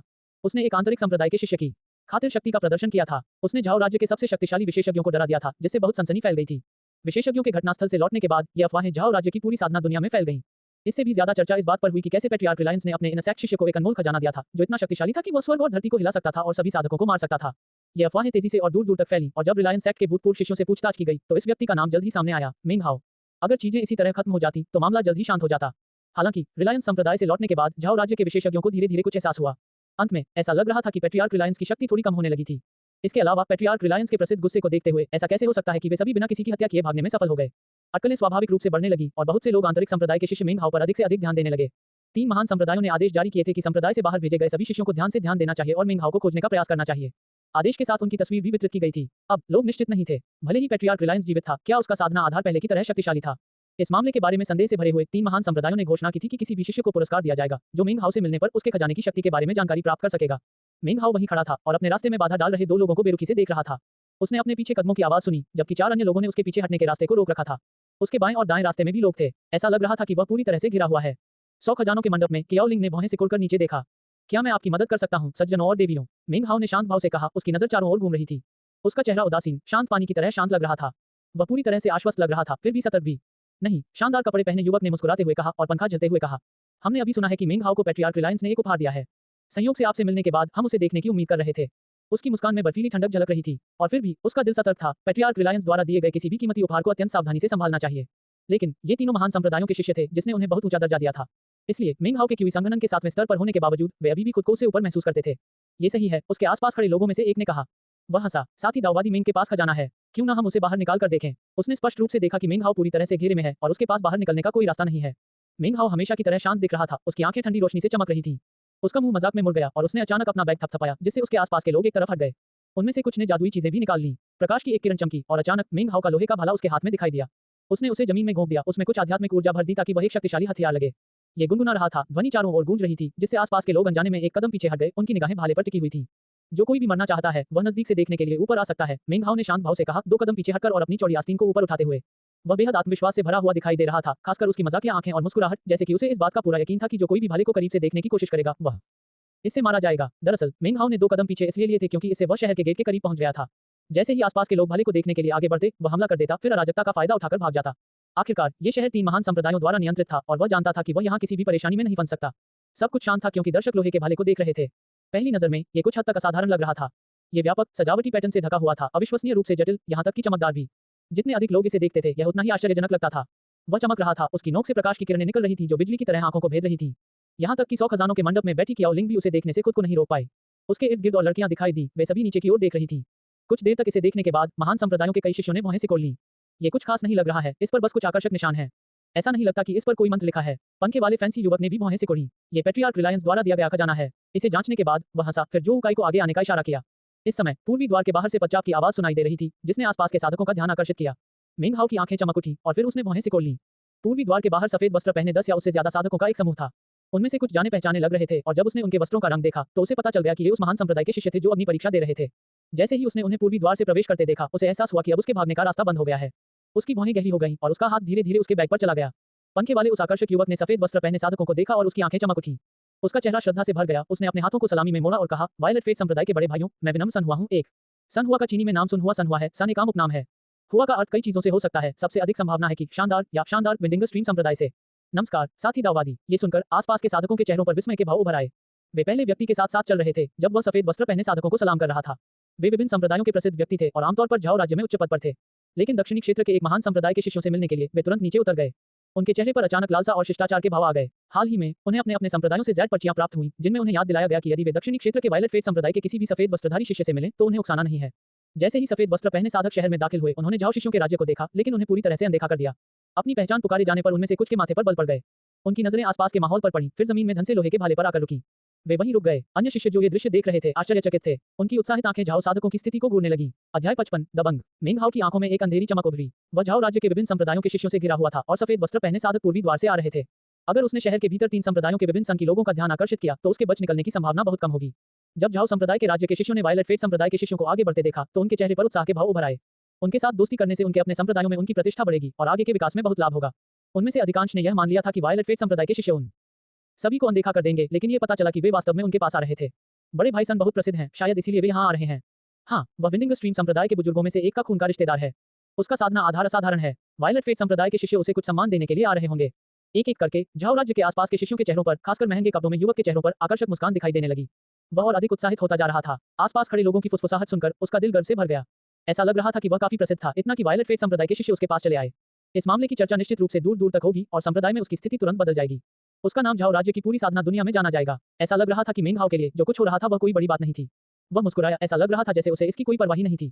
जब महंगे कपड़े पहने युवक सफेद वस्त्र पहने साधकों का अभिवादन करने के लिए आगे बढ़ा तो झाओ राज्य के शिष्य उसके पीछे पीछे चल पड़े। उनमें से महिला शिष्याएं विशेष रूप से उत्साहित दिख रही थीं। मेंग हाओ की आंखें चमक उठी। उसने लोहे का भाला जमीन से बाहर निकाला और फिर जाने के लिए मुड़ा। वायलेट फेट संप्रदाय के दाववादी भाइयों, मैं सन फीनिक्स हेवन रेस्तरां में आपको दावत दूंगा, सन हुआ ने कहा। उसकी अभिव्यक्ति अत्यधिक उत्साह और गर्व से भरी हुई थी। झाओ राज्य के साथी शिष्यों, कृपया वायलेट फेट संप्रदाय के भाइयों का स्वागत करने में मेरे साथ शामिल हों। उसके पीछे साधकों का समूह छवि को और भी अलग बना रहा था। उसके उत्साहित भाव के साथ ये स्पष्ट था कि वह झाओ राज्य के शिष्यों के बीच नेतृत्व कर रहा था। जैसे ही उसके मुंह से शब्द निकले और उसने हाथ जोड़कर सिर झुकाया, वायलेट फेट संप्रदाय के शिष्य उसकी ओर देखे बिना ही उसके पास से निकल गए। वे एक साथ पूरे समूह को बिना देखे ही पार कर गए और जल्दी जल्दी आगे बढ़ गए। ये सब होते देख सुन हुआ का मुंह खुला का खुला रह गया। साथ ही झाओ राज्य के अन्य शिष्यों का भी मुंह खुला का खुला रह गया जो उसका पीछा कर रहे थे। उसी समय वायलेट फेट संप्रदाय के शिष्यों के प्रमुख पद पर बैठे व्यक्ति ने जोरदार ठहाका लगाया। साथी दाववादी, कृपया रुकें। उन्होंने कहा, भाई, क्या आप अभी खजाने के पहाड़ से लौटे हैं? आपका व्यवहार बहुत बढ़िया है। हम सभी जिन्होंने पहाड़ पर आपके कार्यों को देखा है वे आपका बहुत सम्मान करते हैं। मैं वायलेट फेट संप्रदाय का कियान शुई हेन एक। कियान शुई हेन का नाम चीनी में कियान शुई हेन है। कियान एक उपनाम है जिसका अर्थ 1000 भी होता है। शुई हेन का शाब्दिक अर्थ है पानी का निशान। नमस्कार साथी दाववादी, क्या मैं सम्मानपूर्वक आपका नाम पूछ सकता हूँ? साथी दाववादी, हम आपको ढूंढ रहे थे, दूसरे ने कहा। हमने कभी नहीं सोचा था कि हम यहाँ आपसे मिलेंगे। हा, अगर साथी दाववादी के पास समय हो तो मैं किसी को भोज की व्यवस्था करने के लिए भेजूंगा। मैं लू सोंग हूँ। लू सोंग का चीनी में नाम लू सोंग है। लू एक आम उपनाम है। सोंग का कोई वास्तविक अर्थ नहीं है। ये सोंग राजवंश के समान ही सोंग है, वायलेट फेट संप्रदाय का। कृपया मुझे आपको दावत देने की अनुमति दें। 10 या उससे ज्यादा वायलेट फेट संप्रदाय के शिष्यों में से इन दोनों के पास सबसे ज्यादा साधना आधार थे। वे क्यूई संघनन के 8वें स्तर पर थे। चेहरे पर मुस्कान लिए वे मेंग हाओ के सामने तेजी से आए और उसका रास्ता रोक दिया। वे बेहद विनम्रता से बात करते थे और जब वे पास आए तो उन्होंने हाथ जोड़कर सलाम किया। जब झाओ राज्य के शिष्यों ने ये होते देखा, उनके चेहरे विस्मय और श्रद्धा से भर गए। मेंग हाओ के चेहरे पर एक लगभग अदृश्य सी उदासी उभरी, लेकिन जल्दी ही गायब हो गई। वह मुस्कुराया और एक विनम्र सलाम का जवाब दिया। उसने अपना नाम स्पष्ट रूप से बुदबुदाया, हालांकि वह जानता था कि भले ही उसने इसे स्पष्ट रूप से नहीं कहा हो, लेकिन ये लोग चाहें तो उसे आसानी से तलाशी ले सकते हैं। झाओ राज्य के साधक अविश्वास में देख रहे थे। उनके सिर घूम गए जब उन्होंने वायलेट फेट संप्रदाय के शिष्यों को मिंग हाउ से इस तरह बात करते देखा। ये बात सन हुआ के लिए खास तौर पर सच थी, जिसके चेहरे पर कई तरह के भाव थे। बेशक वह अपमानित महसूस कर रहा था और अविश्वास की नजर से मिंग हाउ को देख रहा था। वह जानता था कि सफेद वस्त्र पहने साधक दक्षिणी क्षेत्र में वायलेट फेट संप्रदाय से थे। वे घमंडी और अहंकारी थे, खुद को दुनिया में बेजोड़ समझते थे। और फिर भी वे मिंग हाउ के प्रति अविश्वसनीय रूप से विनम्र थे और उनकी आंखें श्रद्धा से भरी हुई थीं। हालांकि उसे ठीक से पता नहीं था कि अभी क्या हुआ था, लेकिन जब उसने उन्हें इतना विनम्र होते देखा तो उसके माथे पर ठंडा पसीना आ गया। उसे एहसास हुआ कि अगर उसने भाले को परखने के लिए अभी कोई कदम उठाया होता तो शायद उसकी बहुत बदनामी होती। वह अकेला नहीं था जो चौंक गया था। जो उकाई ने भी अचंभित होकर देखा। शुरू में उसे मिंग हाउ का नाम पुकारने का पछतावा हुआ था, लेकिन ये दृश्य देखकर उसकी आंखें प्रशंसा से भर गईं। बड़े भाई मिंग वास्तव में एक आंतरिक संप्रदाय के शिष्य बनने के योग्य थे। यह अच्छी बात है कि मैंने उन्हें उस समय वे आत्मा पत्थर दिए थे। संप्रदाय भंग हो गया था और हमें आवारा कुत्तों की तरह भगा दिया गया था, लेकिन वह अभी भी मुसीबत खड़ी कर रहे हैं। और किसी तरह उन्होंने दक्षिणी डोमेन के महान संप्रदायों में से एक के शिष्यों को अपने साथ इतना अच्छा व्यवहार करने के लिए पा लिया है। जो उकाई ने मन ही मनाह भरी। 100 खजानों के मंडप में केओलिंग ने कुछ बार पलकें झपकाईं और अविश्वास से देखा कि वायलेट फेट संप्रदाय के शिष्यों ने मिंग हाउ को घेर लिया है। जब उसने उसे उनके साथ शांति से बात करते देखा तो वह भूल नहीं पाई कि कुछ पल पहले उसके और मिंग हाउ के बीच क्या हुआ था। उसके प्रति उसकी दिलचस्पी और भी बढ़ गई। बड़े भाई मिंग कियान शुइहिन ने बातचीत का विषय मिंग हाउ के हाथ में भाले की ओर मोड़ते हुए कहा, क्या ये वह पवित्र भाला है जिसका इस्तेमाल आपने खजाने के पहाड़ पर राक्षसी जानवरों को फटकारने के लिए किया था? उसने अभी अभी भाले को देखा था, लेकिन उसमें कोई असाधारण गुण नहीं था। और फिर भी उसे स्पष्ट रूप से याद था कि मिंग हाउ ने कितने राक्षसी जानवरों को मारने के लिए इसका इस्तेमाल किया था। बेशक ये सच है, लू सोंग ने हंसते हुए कहा। उस दिन पहाड़ पर आपके कामों ने मुझे आपके प्रति पूरी श्रद्धा से भर दिया। बड़े भाई मिंग, इसे नकारने का कोई कारण नहीं है। मिंग हाउ की आंखों में एक अजीब सी झलक दिखाई दी, लेकिन सिर्फ एक पल के लिए। उसने मुस्कुराकर सिर हिलाया। हाँ, ये वही भाला है जिसका मैंने उस दिन पहाड़ पर इस्तेमाल किया था, उसने स्पष्ट रूप से कहा। इस भाले को सिर्फ एक महान खजाना ही कहा जा सकता है, लू सोंग ने कहा। मैंने देखा कि तुमने इसका इस्तेमाल कई राक्षसी जानवरों को घायल करने के लिए किया है। वास्तव में अनगिनत। बड़े भाई मिंग की शक्तिशाली हरकतें मेरे दिमाग में लगातार घूमती रहती हैं। उसने भाले पर नजर डाली, उसकी आंखें जल रही थीं। फिर उसने कियान शुइहिन की तरफ ठंडी नजर से देखा और उन दोनों की नजरें एक दूसरे से मिल गईं। वे स्पष्ट रूप से एक दूसरे को पसंद नहीं करते थे और दोनों जानते थे कि दूसरा सबसे ऊपर आने के लिए दृढ़ संकल्पित था। जब झाओ राज्य के साधकों ने ये सब सुना तो उनकी निगाहें लोहे के भाले पर टिक गईं। उनका मूल उद्देश्य मिंग हाउ के इस खजाने की जांच करना था। अब तक उन्हें इसकी आवश्यकता नहीं थी। यदि वायलेट फेट संप्रदाय के शिष्यों को इसकी शक्ति पर यकीन था तो ये सच होना चाहिए। सुन हुआ की आंखें चमक उठीं और वह लोहे के भाले को घूरते हुए कुछ कदम आगे बढ़ गया। हालांकि मुझे कहना ही पड़ेगा, लू सोंग ने सिर हिलाते हुए हंसते हुए कहा, बड़े भाई मिंग, आपने वास्तव में हमारी अग्नि परीक्षा को अराजकता में बदल दिया। आपने खजाने के पहाड़ से बहुत सारी औषधीय गोलियां, आत्मा के पत्थर और जादुई वस्तुएं ले लीं। उसके हाव भाव से ऐसा लग रहा था कि उसे कोई आपत्ति नहीं थी। ओह वो, मिंग हाउ कुछ कदम पीछे हटते हुए हंसा। कोई बात नहीं, कियान शुइहिन ने कुछ कदम आगे बढ़ते हुए भाले पर नजर रखते हुए कहा। वह खजाना पहाड़ सन की सौंग का है और उसने मुंह से कहा कि कौशल रखने वाला कोई भी व्यक्ति जो चाहे ले सकता है। वास्तव में बड़े भाई मिंग के कार्यों ने मुझे बेहद संतुष्ट महसूस कराया। लेकिन बड़े भाई मिंग, इस भाले के बारे में क्या आप इसे बेचने के लिए तैयार होंगे? वायलेट फेट सेक्ट इसके लिए उचित मूल्य देने को तैयार होगा। क्योंकि मिंग हाउ ने इसे अपने हाथ में पकड़ रखा था, इसलिए कियान शुइहिन के पास इसका पूरी तरह से निरीक्षण करने का कोई तरीका नहीं था। चूंकि वह फाउंडेशन स्थापना चरण में नहीं था, इसलिए उसके पास आध्यात्मिक समझ नहीं थी और इसलिए सूक्ष्म विवरणों को समझने का कोई तरीका नहीं था। ठीक है, मिंग हाउ हिचकिचाते हुए दिखे। बड़े भाई मिंग, लू सोंग ने कहा, उसकी आंखें चमक रही थीं। ये भाला हमारे लिए वाकई बहुत महत्वपूर्ण है, कृपया इसे छोड़ दें। वह जानता था कि पहला उद्देश्य मिंग हाउ को सहमत होने के लिए मजबूर करना था। फिर उसे और कियान शुइहिन को इसके लिए लड़ना होगा। बोलते हुए उसने एक कदम आगे बढ़ाया, उसकी आंखों में एक दबंग भाव भर गया। सन की सौंग लोगों के साथ दुष्टता और निर्दयता से पेश आता है। तुमने उसके कई बेशकीमती खजाने छीन लिए। अगर हमारे वायलेट फेट सेक्ट के एल्डर वू ने उसे नहीं रोका होता तो एल्डर ब्रदर मिंग अभी काफी खतरे में होता। कियान शुइहिन आगे बढ़ा, उसका व्यवहार बेहद दबंग था। इस बिंदु पर उसने बोलते समय अपनी शक्ति और पराक्रम को छिपाने का कोई प्रयास नहीं किया। वायलेट फेट संप्रदाय के अन्य शिष्य धीरे धीरे आगे बढ़े और उनके चारों ओर घेरा बना लिया। उनकी आंखें भाले पर हाथ रखने की इच्छा से चमक उठी। ये भाला एक साधारण वस्तु है, मिंग हाउ ने लोगों की मंडली को देखते हुए कहा। फिर लू सोंग और कियान शुइहिन की ओर मुंह करके भौहें सिकोड़ लीं। बड़े भाई मिंग, मजाक की कोई जरूरत नहीं है, लू सोंग ने हंसते हुए कहा। उसकी आंखें भाले के मुंह पर घूम रही थीं। मुझे पता है कि मैं गलत नहीं हूँ। ये वही भाला है जिसका तुमने इस्तेमाल किया था। उस तरफ जो निशान है, मैंने उसे उस दिन साफ देखा था। मिंग हाउ ने खाली आंखों से देखा। ऐसा लग रहा था कि इस व्यक्ति ने भाले को उससे भी ज्यादा ध्यान से देखा था। उसने पहले कोई निशान नहीं देखा था, लेकिन अब जब उसने देखा तो यकीनन वह निशान वहां था। जब लू सोंग ने उसके हाव भाव देखे तो उसे और भी यकीन हो गया। हालांकि उसके चेहरे पर मुस्कान थी, लेकिन उसकी आंखें ठंडी थीं। उसे इन सेक्ट में जगह पाने के लिए मिंग हाउ को मारने की अनुमति नहीं थी, लेकिन वह दूसरे तरीकों का इस्तेमाल कर सकता था और वह पीछे नहीं हटेगा। भले ही ये केवल एक साधारण वस्तु हो, फिर भी हम इसे खरीदना चाहते हैं, कियान शुइहिन ने धमकी भरे अंदाज में कहा। उसकी आवाज पहले से भी ज्यादा ठंडी थी। हम इस भाले को पाने के लिए दृढ़ हैं। कृपया बड़े भाई मिंग, हमारे लिए चीजें मुश्किल न बनाएं, अन्यथा हम बहुत नाराज होंगे और आप भी। आपके हाथ में भाला हो सकता है, लेकिन वायलेट फेट संप्रदाय दक्षिणी क्षेत्र के 5 महान संप्रदायों में से एक है। इतनी दूर होने पर भी हमारी शक्ति आपकी कल्पना से कहीं ज्यादा है, साथी दाववादी। इसके अलावा ये हम नहीं है जो भाला चाहते हैं, बल्कि संप्रदाय के बड़े वो हैं। ये सुनकर झाओ राज्य के सभी साधकों ने एक दूसरे की तरफ देखा। उनके चेहरे मिंग हाउ के लिए उपहास से चमक उठे, लेकिन उन्होंने अपनी चुप्पी बनाए रखी। सन हुआ की मुस्कान विशेष रूप से चौड़ी थी। भाले के बारे में जानकारी प्राप्त करने के लिए इन लोगों की मदद प्राप्त करना एक अच्छी बात थी। अंत में जो भी हुआ, उसे स्थिति का लाभ उठाकर कोई कदम उठाने में सक्षम होना चाहिए। इसके अलावा मिंग हाउ के पास एक कीमती भाला होने के बावजूद वह दक्षिणी डोमेन के एक महान संप्रदाय को अपमानित करने की हिम्मत नहीं करेगा। अगर मैं सहमत नहीं हुआ तो क्या आप मुझे मजबूर करेंगे? मिंग हाउ ने पूछा, उसकी निगाहें गंभीर होती जा रही थीं। लू सोंग ने हंसते हुए कहा, हमारा संप्रदाय लोगों से खजाने नहीं चुराता। लेकिन बड़े भाई मिंग को सावधानी से सोचना चाहिए। हमें नाराज करके आपको क्या फायदा होगा? इसके अलावा अगर हम वाकई भाला चुराना चाहते हैं तो हम दूसरे लोगों से ऐसा करवा सकते हैं। हमें कुछ भी करने की जरूरत नहीं होगी। उसने थोड़ी दूर खड़े झाओ के शिष्यों की तरफ देखा और सिर हिलाया। सुन हुआ और दूसरे लोग अचानक बहुत उत्साहित दिखे। बड़े भाई मिंग, मैं कियान खजाने के पहाड़ पर आपके प्रदर्शन की बहुत प्रशंसा करता हूँ। लेकिन चलो बात को घुमाते नहीं। चाहे आप भला बेचना चाहें या नहीं, आप बेचेंगे। उसकी आंखें गंभीर थीं और उसके शब्द ठंडे थे। मिंग हाओ का दिल कराह उठा। अगर ये लोग खुद पर मुसीबत लाना चाहते तो वह उन्हें नहीं रोकता। उसके चेहरे पर तरह तरह के भाव उभर आए और वह कुछ कदम पीछे हट गया, खुद से कुछ बुदबुदाते हुए। फिर दांत पीसते हुए उसने अपना सिर उठाया। उसकी आंखें लाल हो गई थीं। सम्मानित वायलेट फेट संप्रदाय के शिष्यों, यदि आप वास्तव में मेरा भला खरीदना चाहते हैं तो कृपया अपनी कीमत बताएं। मिंग हाओ ने अपनी आस्तीन को झटका, भाले को जमीन में घोंप दिया। उसका चेहरा गंभीर और दर्द से भरा हुआ लग रहा था। अध्याय 56। बड़े भाई मिंग, चाहे आप व्यापार करना चाहें या नहीं, आप करेंगे। जब मिंग हाओ बोला तो सब कुछ शांत हो गया। सबकी नजरें जमीन से निकले लोहे के भाले पर टिकी थीं। कियान शुइहिन जोर से हंसा और मिंग हाओ को सलाम करते हुए अपने दोनों हाथ जोड़े। तो बड़े भाई मिंग अपने खजाने को छोड़ने को तैयार हैं। मैं कियान, तुम्हें कोई नुकसान नहीं होने दूंगा। उसने एक बैग निकाला और उसे जमीन पर फेंक दिया। यहाँ 500 स्पिरिट स्टोन है। 500 स्पिरिट स्टोन के प्रकट होते ही खनकने की आवाजें गूंज उठी, जिससे एक छोटा पहाड़ बन गया। किनारे पर झाओ राज्य के शिष्यों ने देखा। मिंग हाओ के दुर्भाग्य पर खुशी मनाई। 500 स्पिरिट स्टोन कोई छोटी राशि नहीं थी, लेकिन बहुत बड़ी राशि भी नहीं थी।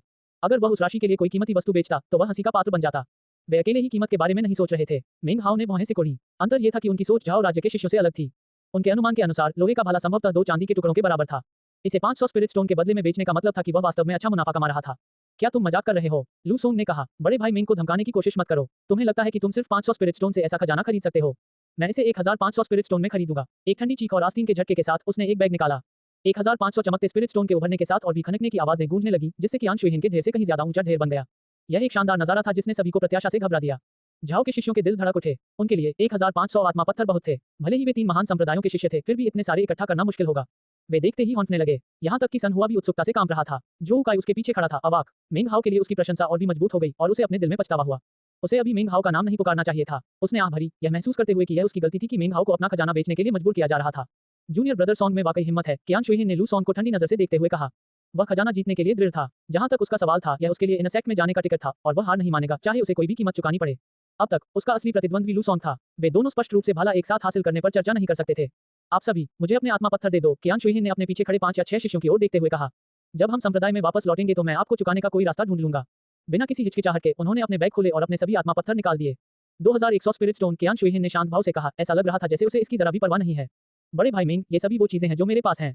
उसने लू सोंग को एक ठंडी नजर से देखा। लू सोंग का चेहरा मुड़ गया। उसने जो 1500 आत्मा पत्थर चढ़ाए थे, वे उसके पीछे खड़े मुट्ठी भर साथी शिष्यों से उधार लिए गए थे। ये देखकर कि कियान शुइहिन ने कितने पत्थर बनाए थे और मिंग हाओ की स्पष्ट हिचकिचाहट को देखते हुए उसने अचानक अपने बैग को थपथपाया। बड़े भाई मिंग, मेरे पास अब कोई आत्मा पत्थर नहीं है, लेकिन मेरे पास औषधीय गोलियां हैं। उसके हाथ में एक बोतल दिखाई दी। यहाँ 3 स्वर्गीय जल गोलियां हैं जो क्यूई संघनन के 8वें स्तर या उससे कम के किसी भी साधक के लिए उपयुक्त हैं। ये हमारे वायलेट फेट संप्रदाय की गोली साधना कार्यशाला द्वारा उत्पादित सबसे अच्छी गोलियों में से एक है। प्रत्येक गोली 500 आत्मा पत्थरों के बराबर है। झाओ राज्य के शिष्यों की आंखों में जलन और भी तीव्र हो गई। वे जानते थे कि स्वर्गीय जल गोलियां कितनी मूल्यवान हैं। सन हुआ की सांसें तेज हो गईं। उसने अपने संप्रदाय के बुजुर्गों को स्वर्गीय जल की गोलियों के बारे में बात करते सुना था और जानता था कि वे 8वें स्तर के क्यूई संघनन साधकों के लिए दक्षिणी डोमेन के भीतर 3 सबसे प्रभावी प्रकार की गोलियों में से एक थी। वायलेट फेट संप्रदाय के भीतर भी बाहरी संप्रदाय के प्रमुख सदस्यों को एक पर अपना हाथ पाने में मुश्किल होगी। कियान शुइहिन ने भौहें सिकोड़ी। उसकी आंखें लू सोंग पर टिकी थीं। अपने जबड़े को कसते हुए उसने अपने बैग को थपथपाया और अपनी खुद की गोली की बोतल निकाली। मेरे पास कोई स्वर्गीय जल गोलियां नहीं है, कियान शुइहिन ने नाटकीय ढंग से कहा, लेकिन ये देखते हुए कि बड़े भाई मिंग क्यूई संघनन के 7वें स्तर के हैं, कृपया इन 7 सांसारिक आत्मा की गोलियों को स्वीकार करें। ये मुझे संप्रदाय के भीतर सराहनीय सेवा के लिए दी गई थी। वे क्यूई संघनन के 7वें स्तर के लिए बिल्कुल उपयुक्त हैं। लू सोंग ने ठंडी हंसी के साथ कहा, मेरे पास भी कुछ छोटी मोटी सांसारिक आत्मा की गोलियां हैं। उसने अपने पीछे खड़े शिष्यों की ओर देखा। उन्होंने दांत पीसते हुए अपने बैग निकाले और 10 सांसारिक आत्मा की गोलियां थमा दी। उन्होंने लाल आंखों से कियान शुइहिन और उसके समूह को देखा। बड़े भाई कियान, देखो, मिंग हाओ ने शर्माते हुए कहा। उसका दिल तेजी से धड़क रहा था। कियान शुइहिन का चेहरा बदल गया जब उसे एहसास हुआ कि उसकी भेंट लू सोंग की भेंट से मेल नहीं खाती। लेकिन यह उसके लिए आंतरिक संप्रदाय में प्रवेश करने का अवसर था। वह इसे जाने नहीं देगा। जूनियर ब्रदर लू, आज तुम मुझसे झगड़ा करने के लिए दृढ़ निश्चयी हो, है ना? ठीक है। उसकी आंखें तेजी से चमक रही थीं। उसने अपने बैग को थपथपाया और तुरंत एक काली किरण निकली जो एक काली कील में बदल गई। ये बिजली की तरह चमक रही थी, जिससे कई प्रतिबिंब उत्पन्न हो रहे थे। सभी प्रतिबिंब कियान शुइहिन के हाथ पर आकर टिक गए और सब कुछ शांत हो गया। चारों ओर घना अंधेरा था और उसमें अवर्णनीय तीक्ष्णता का भाव था। बड़े भाई मिंग, यह एक जादुई वस्तु है जो मुझे संप्रदाय द्वारा दी गई है। इसे हेलफाइटिंग स्पाइक कहा जाता है। ठंडा और अंधेरा, अगर यह किसी प्रतिद्वंद्वी को घायल करता है तो घाव जम जाएगा और एक तीव्र ठंड उनके शरीर में प्रवेश करेगी। कियान शुइहिन ने खुद को अपने दिल के दर्द को अनदेखा करने के लिए मजबूर किया क्योंकि वह बोल रहा था। जब स्पाइक दिखाई दिया तो कियान शुइहिन के पीछे खड़े शिष्यों के चेहरे ईर्ष्या से भर गए। लू सोंग के चेहरे पर भाव बदल गए और वह परेशान लग रहा था। उसने कभी नहीं सोचा था कि कियान शुइहिन काली स्पाइक निकाल देगा। मिंग हाओ की आंखें चौड़ी हो गईं और उसका दिल और भी तेजी से धड़कने लगा। ये सिर्फ उसके साथ ही नहीं हुआ था, आसपास के झाओ राज्य के शिष्यों के बीच बातचीत का माहौल बन गया। ये वायलेट फेट संप्रदाय का एक हेलफाइटिंग स्पाइक है। मैंने बुजुर्गों को इसके बारे में बात करते सुना है। केवल वायलेट फेट संप्रदाय के पास ही ये हैं। ऐसा कहा जाता है कि अस्तित्व में केवल 108 ही हैं। हर एक चौंकाने वाला शक्तिशाली है। सन हुआ का मुंह सूख गया और वह स्पाइक को घूरता रहा। वह किसी भी चीज से ज्यादा चाहता था कि वह मिंग हाओ बन जाए, फिर वह ये खजाना पा सके। लू सोंग का चेहरा लगातार मुड़ता रहा। गुस्से से दांत पीसते हुए उसने इनसेक्ट में शामिल होने के मौके के बारे में सोचा और कैसे केवल एक ही जगह उपलब्ध थी। वह इस अवसर से पीछे नहीं हटेगा। निराशा को सहन करते हुए उसने अपने बैग को थपथपाया और एक खजाना निकाला। यह एक पंख वाला पंखा था जो कुल 16 बहुरंगी पंखों से बना था। जैसे ही ये दिखाई दिया, इसने एक चौंकाने वाली आध्यात्मिक शक्ति उत्सर्जित की जिसने देखने वालों के दिलों में भय पैदा कर दिया। बड़े भाई मेंग, यह मेरा सबसे कीमती खजाना है। यह एक मिल्की वे पंखा है। आपको इसके साथ अभ्यास करने की बिल्कुल भी जरूरत नहीं है, आप इसे तुरंत इस्तेमाल कर सकते हैं। यह उपयोगकर्ता को ऊंची उड़ान भरने की अनुमति देता है और आकार बदल सकता है।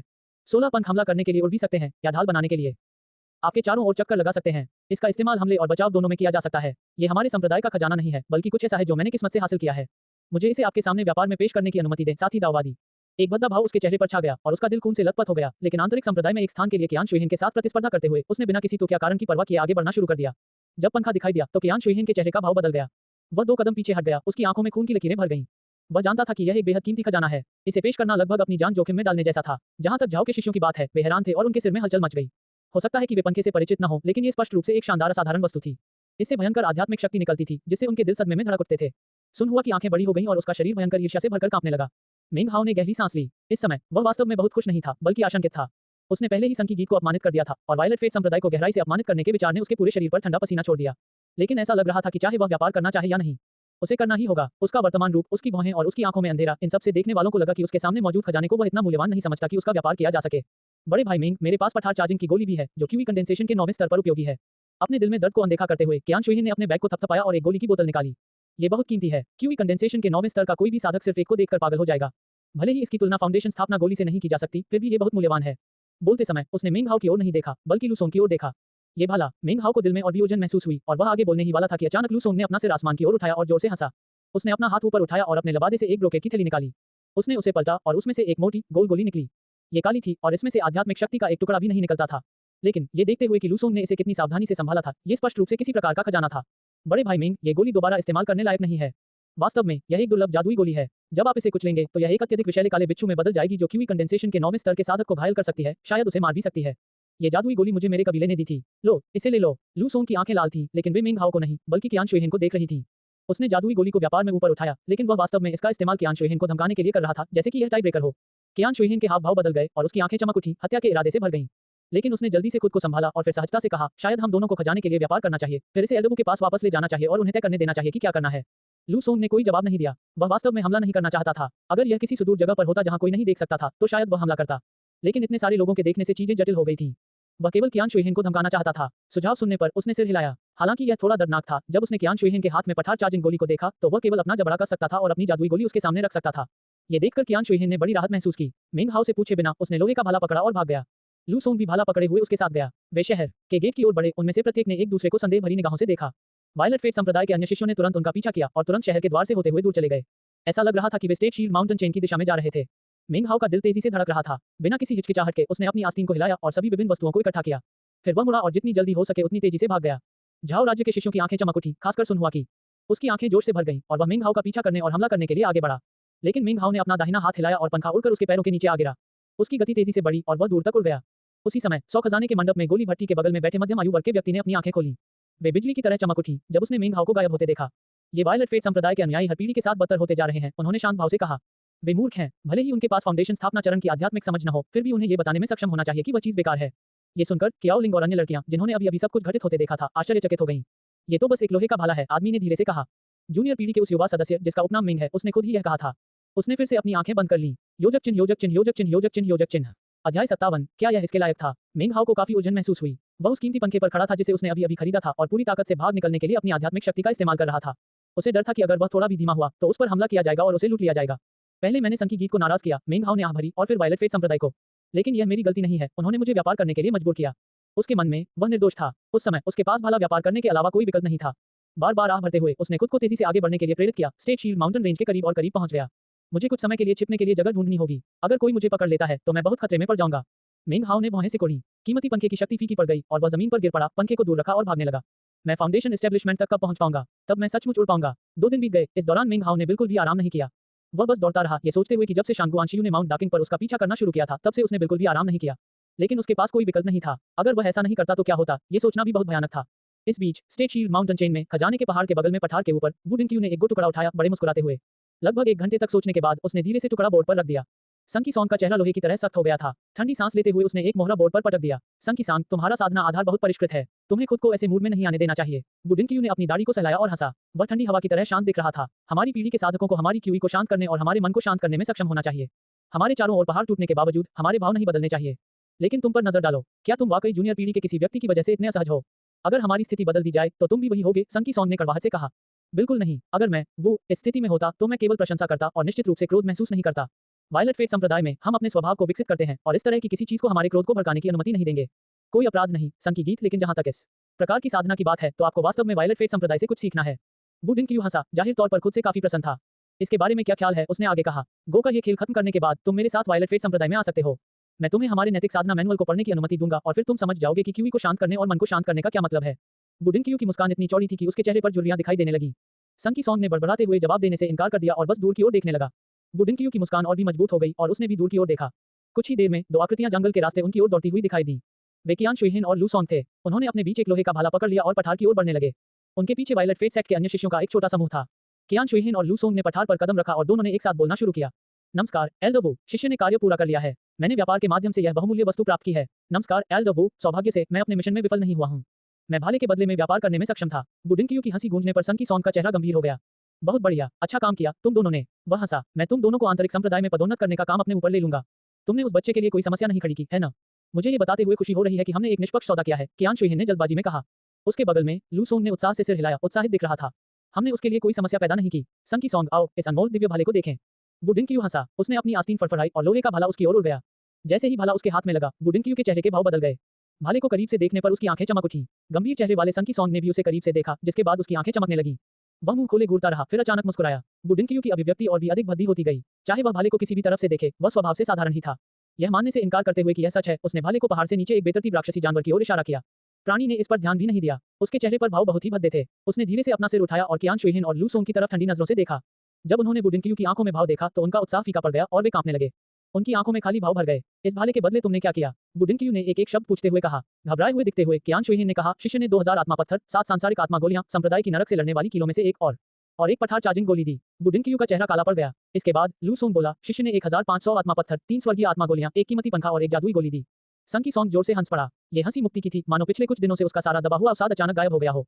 वु डिंग पहले से ही गुस्से में था, लेकिन जब उसने दोनों शिष्यों की कीमत सुनी, साथ ही संकी सॉन्ग की हंसी भी सुनी, तो उसका गुस्सा फूट पड़ा। उसने अचानक एक भयंकर दहाड़ लगाई। बेकार के मूर्ख, ये लोहे का भाला नकली है। ये गड़गड़ाहट की तरह गूंजा। गोबोर्ड चकनाचूर हो गया। उसके पैरों के नीचे पहाड़ की सतह पर दरारें दिखाई दी। कियान शुइहिन और लू सॉन्ग जमीन पर गिर पड़े, उनके मुंह से खून की धार बह रही थी। उनके सिर गूंज गए क्योंकि वु डिंग का एक शब्द उनके दिलों में गूंज रहा था। नकली। वे दंग रह गए। ये शब्द उसकी दहाड़ के साथ सभी दिशाओं में फैल गया, जिससे संपूर्ण स्टेट शील्ड पर्वत श्रृंखला का लगभग आधा हिस्सा और पूर्वी रिफाइनमेंट सिटी तक पहुंच गया। ये बात आखिरकार सन हुआ के कानों तक पहुंची और वह असमंजस में पड़ गया। एक पल के बाद उसका चेहरा बदल गया और उसके चेहरे पर हैरानी की झलक दिखाई दी। भाला नकली था। उसने अपने साथियों की ओर देखा और उनके चेहरों पर भी एहसास के भाव उभर आए। ऐसा तो नहीं हो सकता कि वह लोहे का भाला नकली हो, है ना?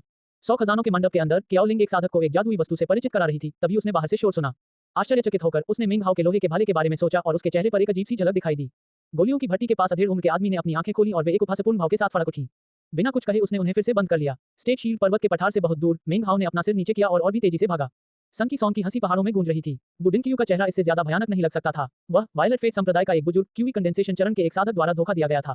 भले ही वह सीधे तौर पर इसमें शामिल नहीं था, लेकिन जब बात फैली तो वह निश्चित रूप से अपना चेहरा खो देगा। वह तुरंत मिंग हाओ का पता लगाना चाहता था। वह कियान शुइहिन और लू सॉन्ग की ओर देखने लगा, जो वहां भयभीत खड़े थे। उसे घृणा हुई, लेकिन उसके दिल में उसने आह भरी। इन शिष्यों ने अपना सारा जीवन संप्रदाय के भीतर बिताया था और उन्हें बाहरी लोगों से निपटने का कोई अनुभव नहीं था। वे घर के अंदर उगाए गए फूल थे, अनुभवहीन और योजनाओं से निपटने में असमर्थ। एक ठंडी चीख के साथ उसने लोहे के भाले को जमीन पर फेंक दिया और कुछ कदम आगे बढ़ा, मिंग हाओ की तलाश में इधर-उधर होश उड़ाते हुए। लेकिन तभी संकी सॉन्ग ने आगे बढ़कर उसका रास्ता रोक दिया और आत्मसंतुष्टता से हंसने लगा। साथ ही दाववादी वो, कृपया अपना आपा न खोएं, उन्होंने कहा। आपका वायलेट फेट संप्रदाय क्यूई को शांत करने और मन को शांत करने, व्यक्ति के स्वभाव को विकसित करने की आवश्यकता पर जोर देता है। इस तरह की छोटी सी बात को अपने गुस्से को भड़काने न दें। जब इस तरह की साधना की बात आती है तो आपको वास्तव में अपने संप्रदाय की नैतिक साधना पुस्तिका में थोड़ा और शोध करना चाहिए। संकी सॉन्ग दिल खोलकर हंसा। इससे पहले उसे चाहे जो भी कहा जाए, जाने से रोक दिया गया था, इसलिए निश्चित रूप से अब वह वु डिंग के साथ भी ऐसा ही करेगा।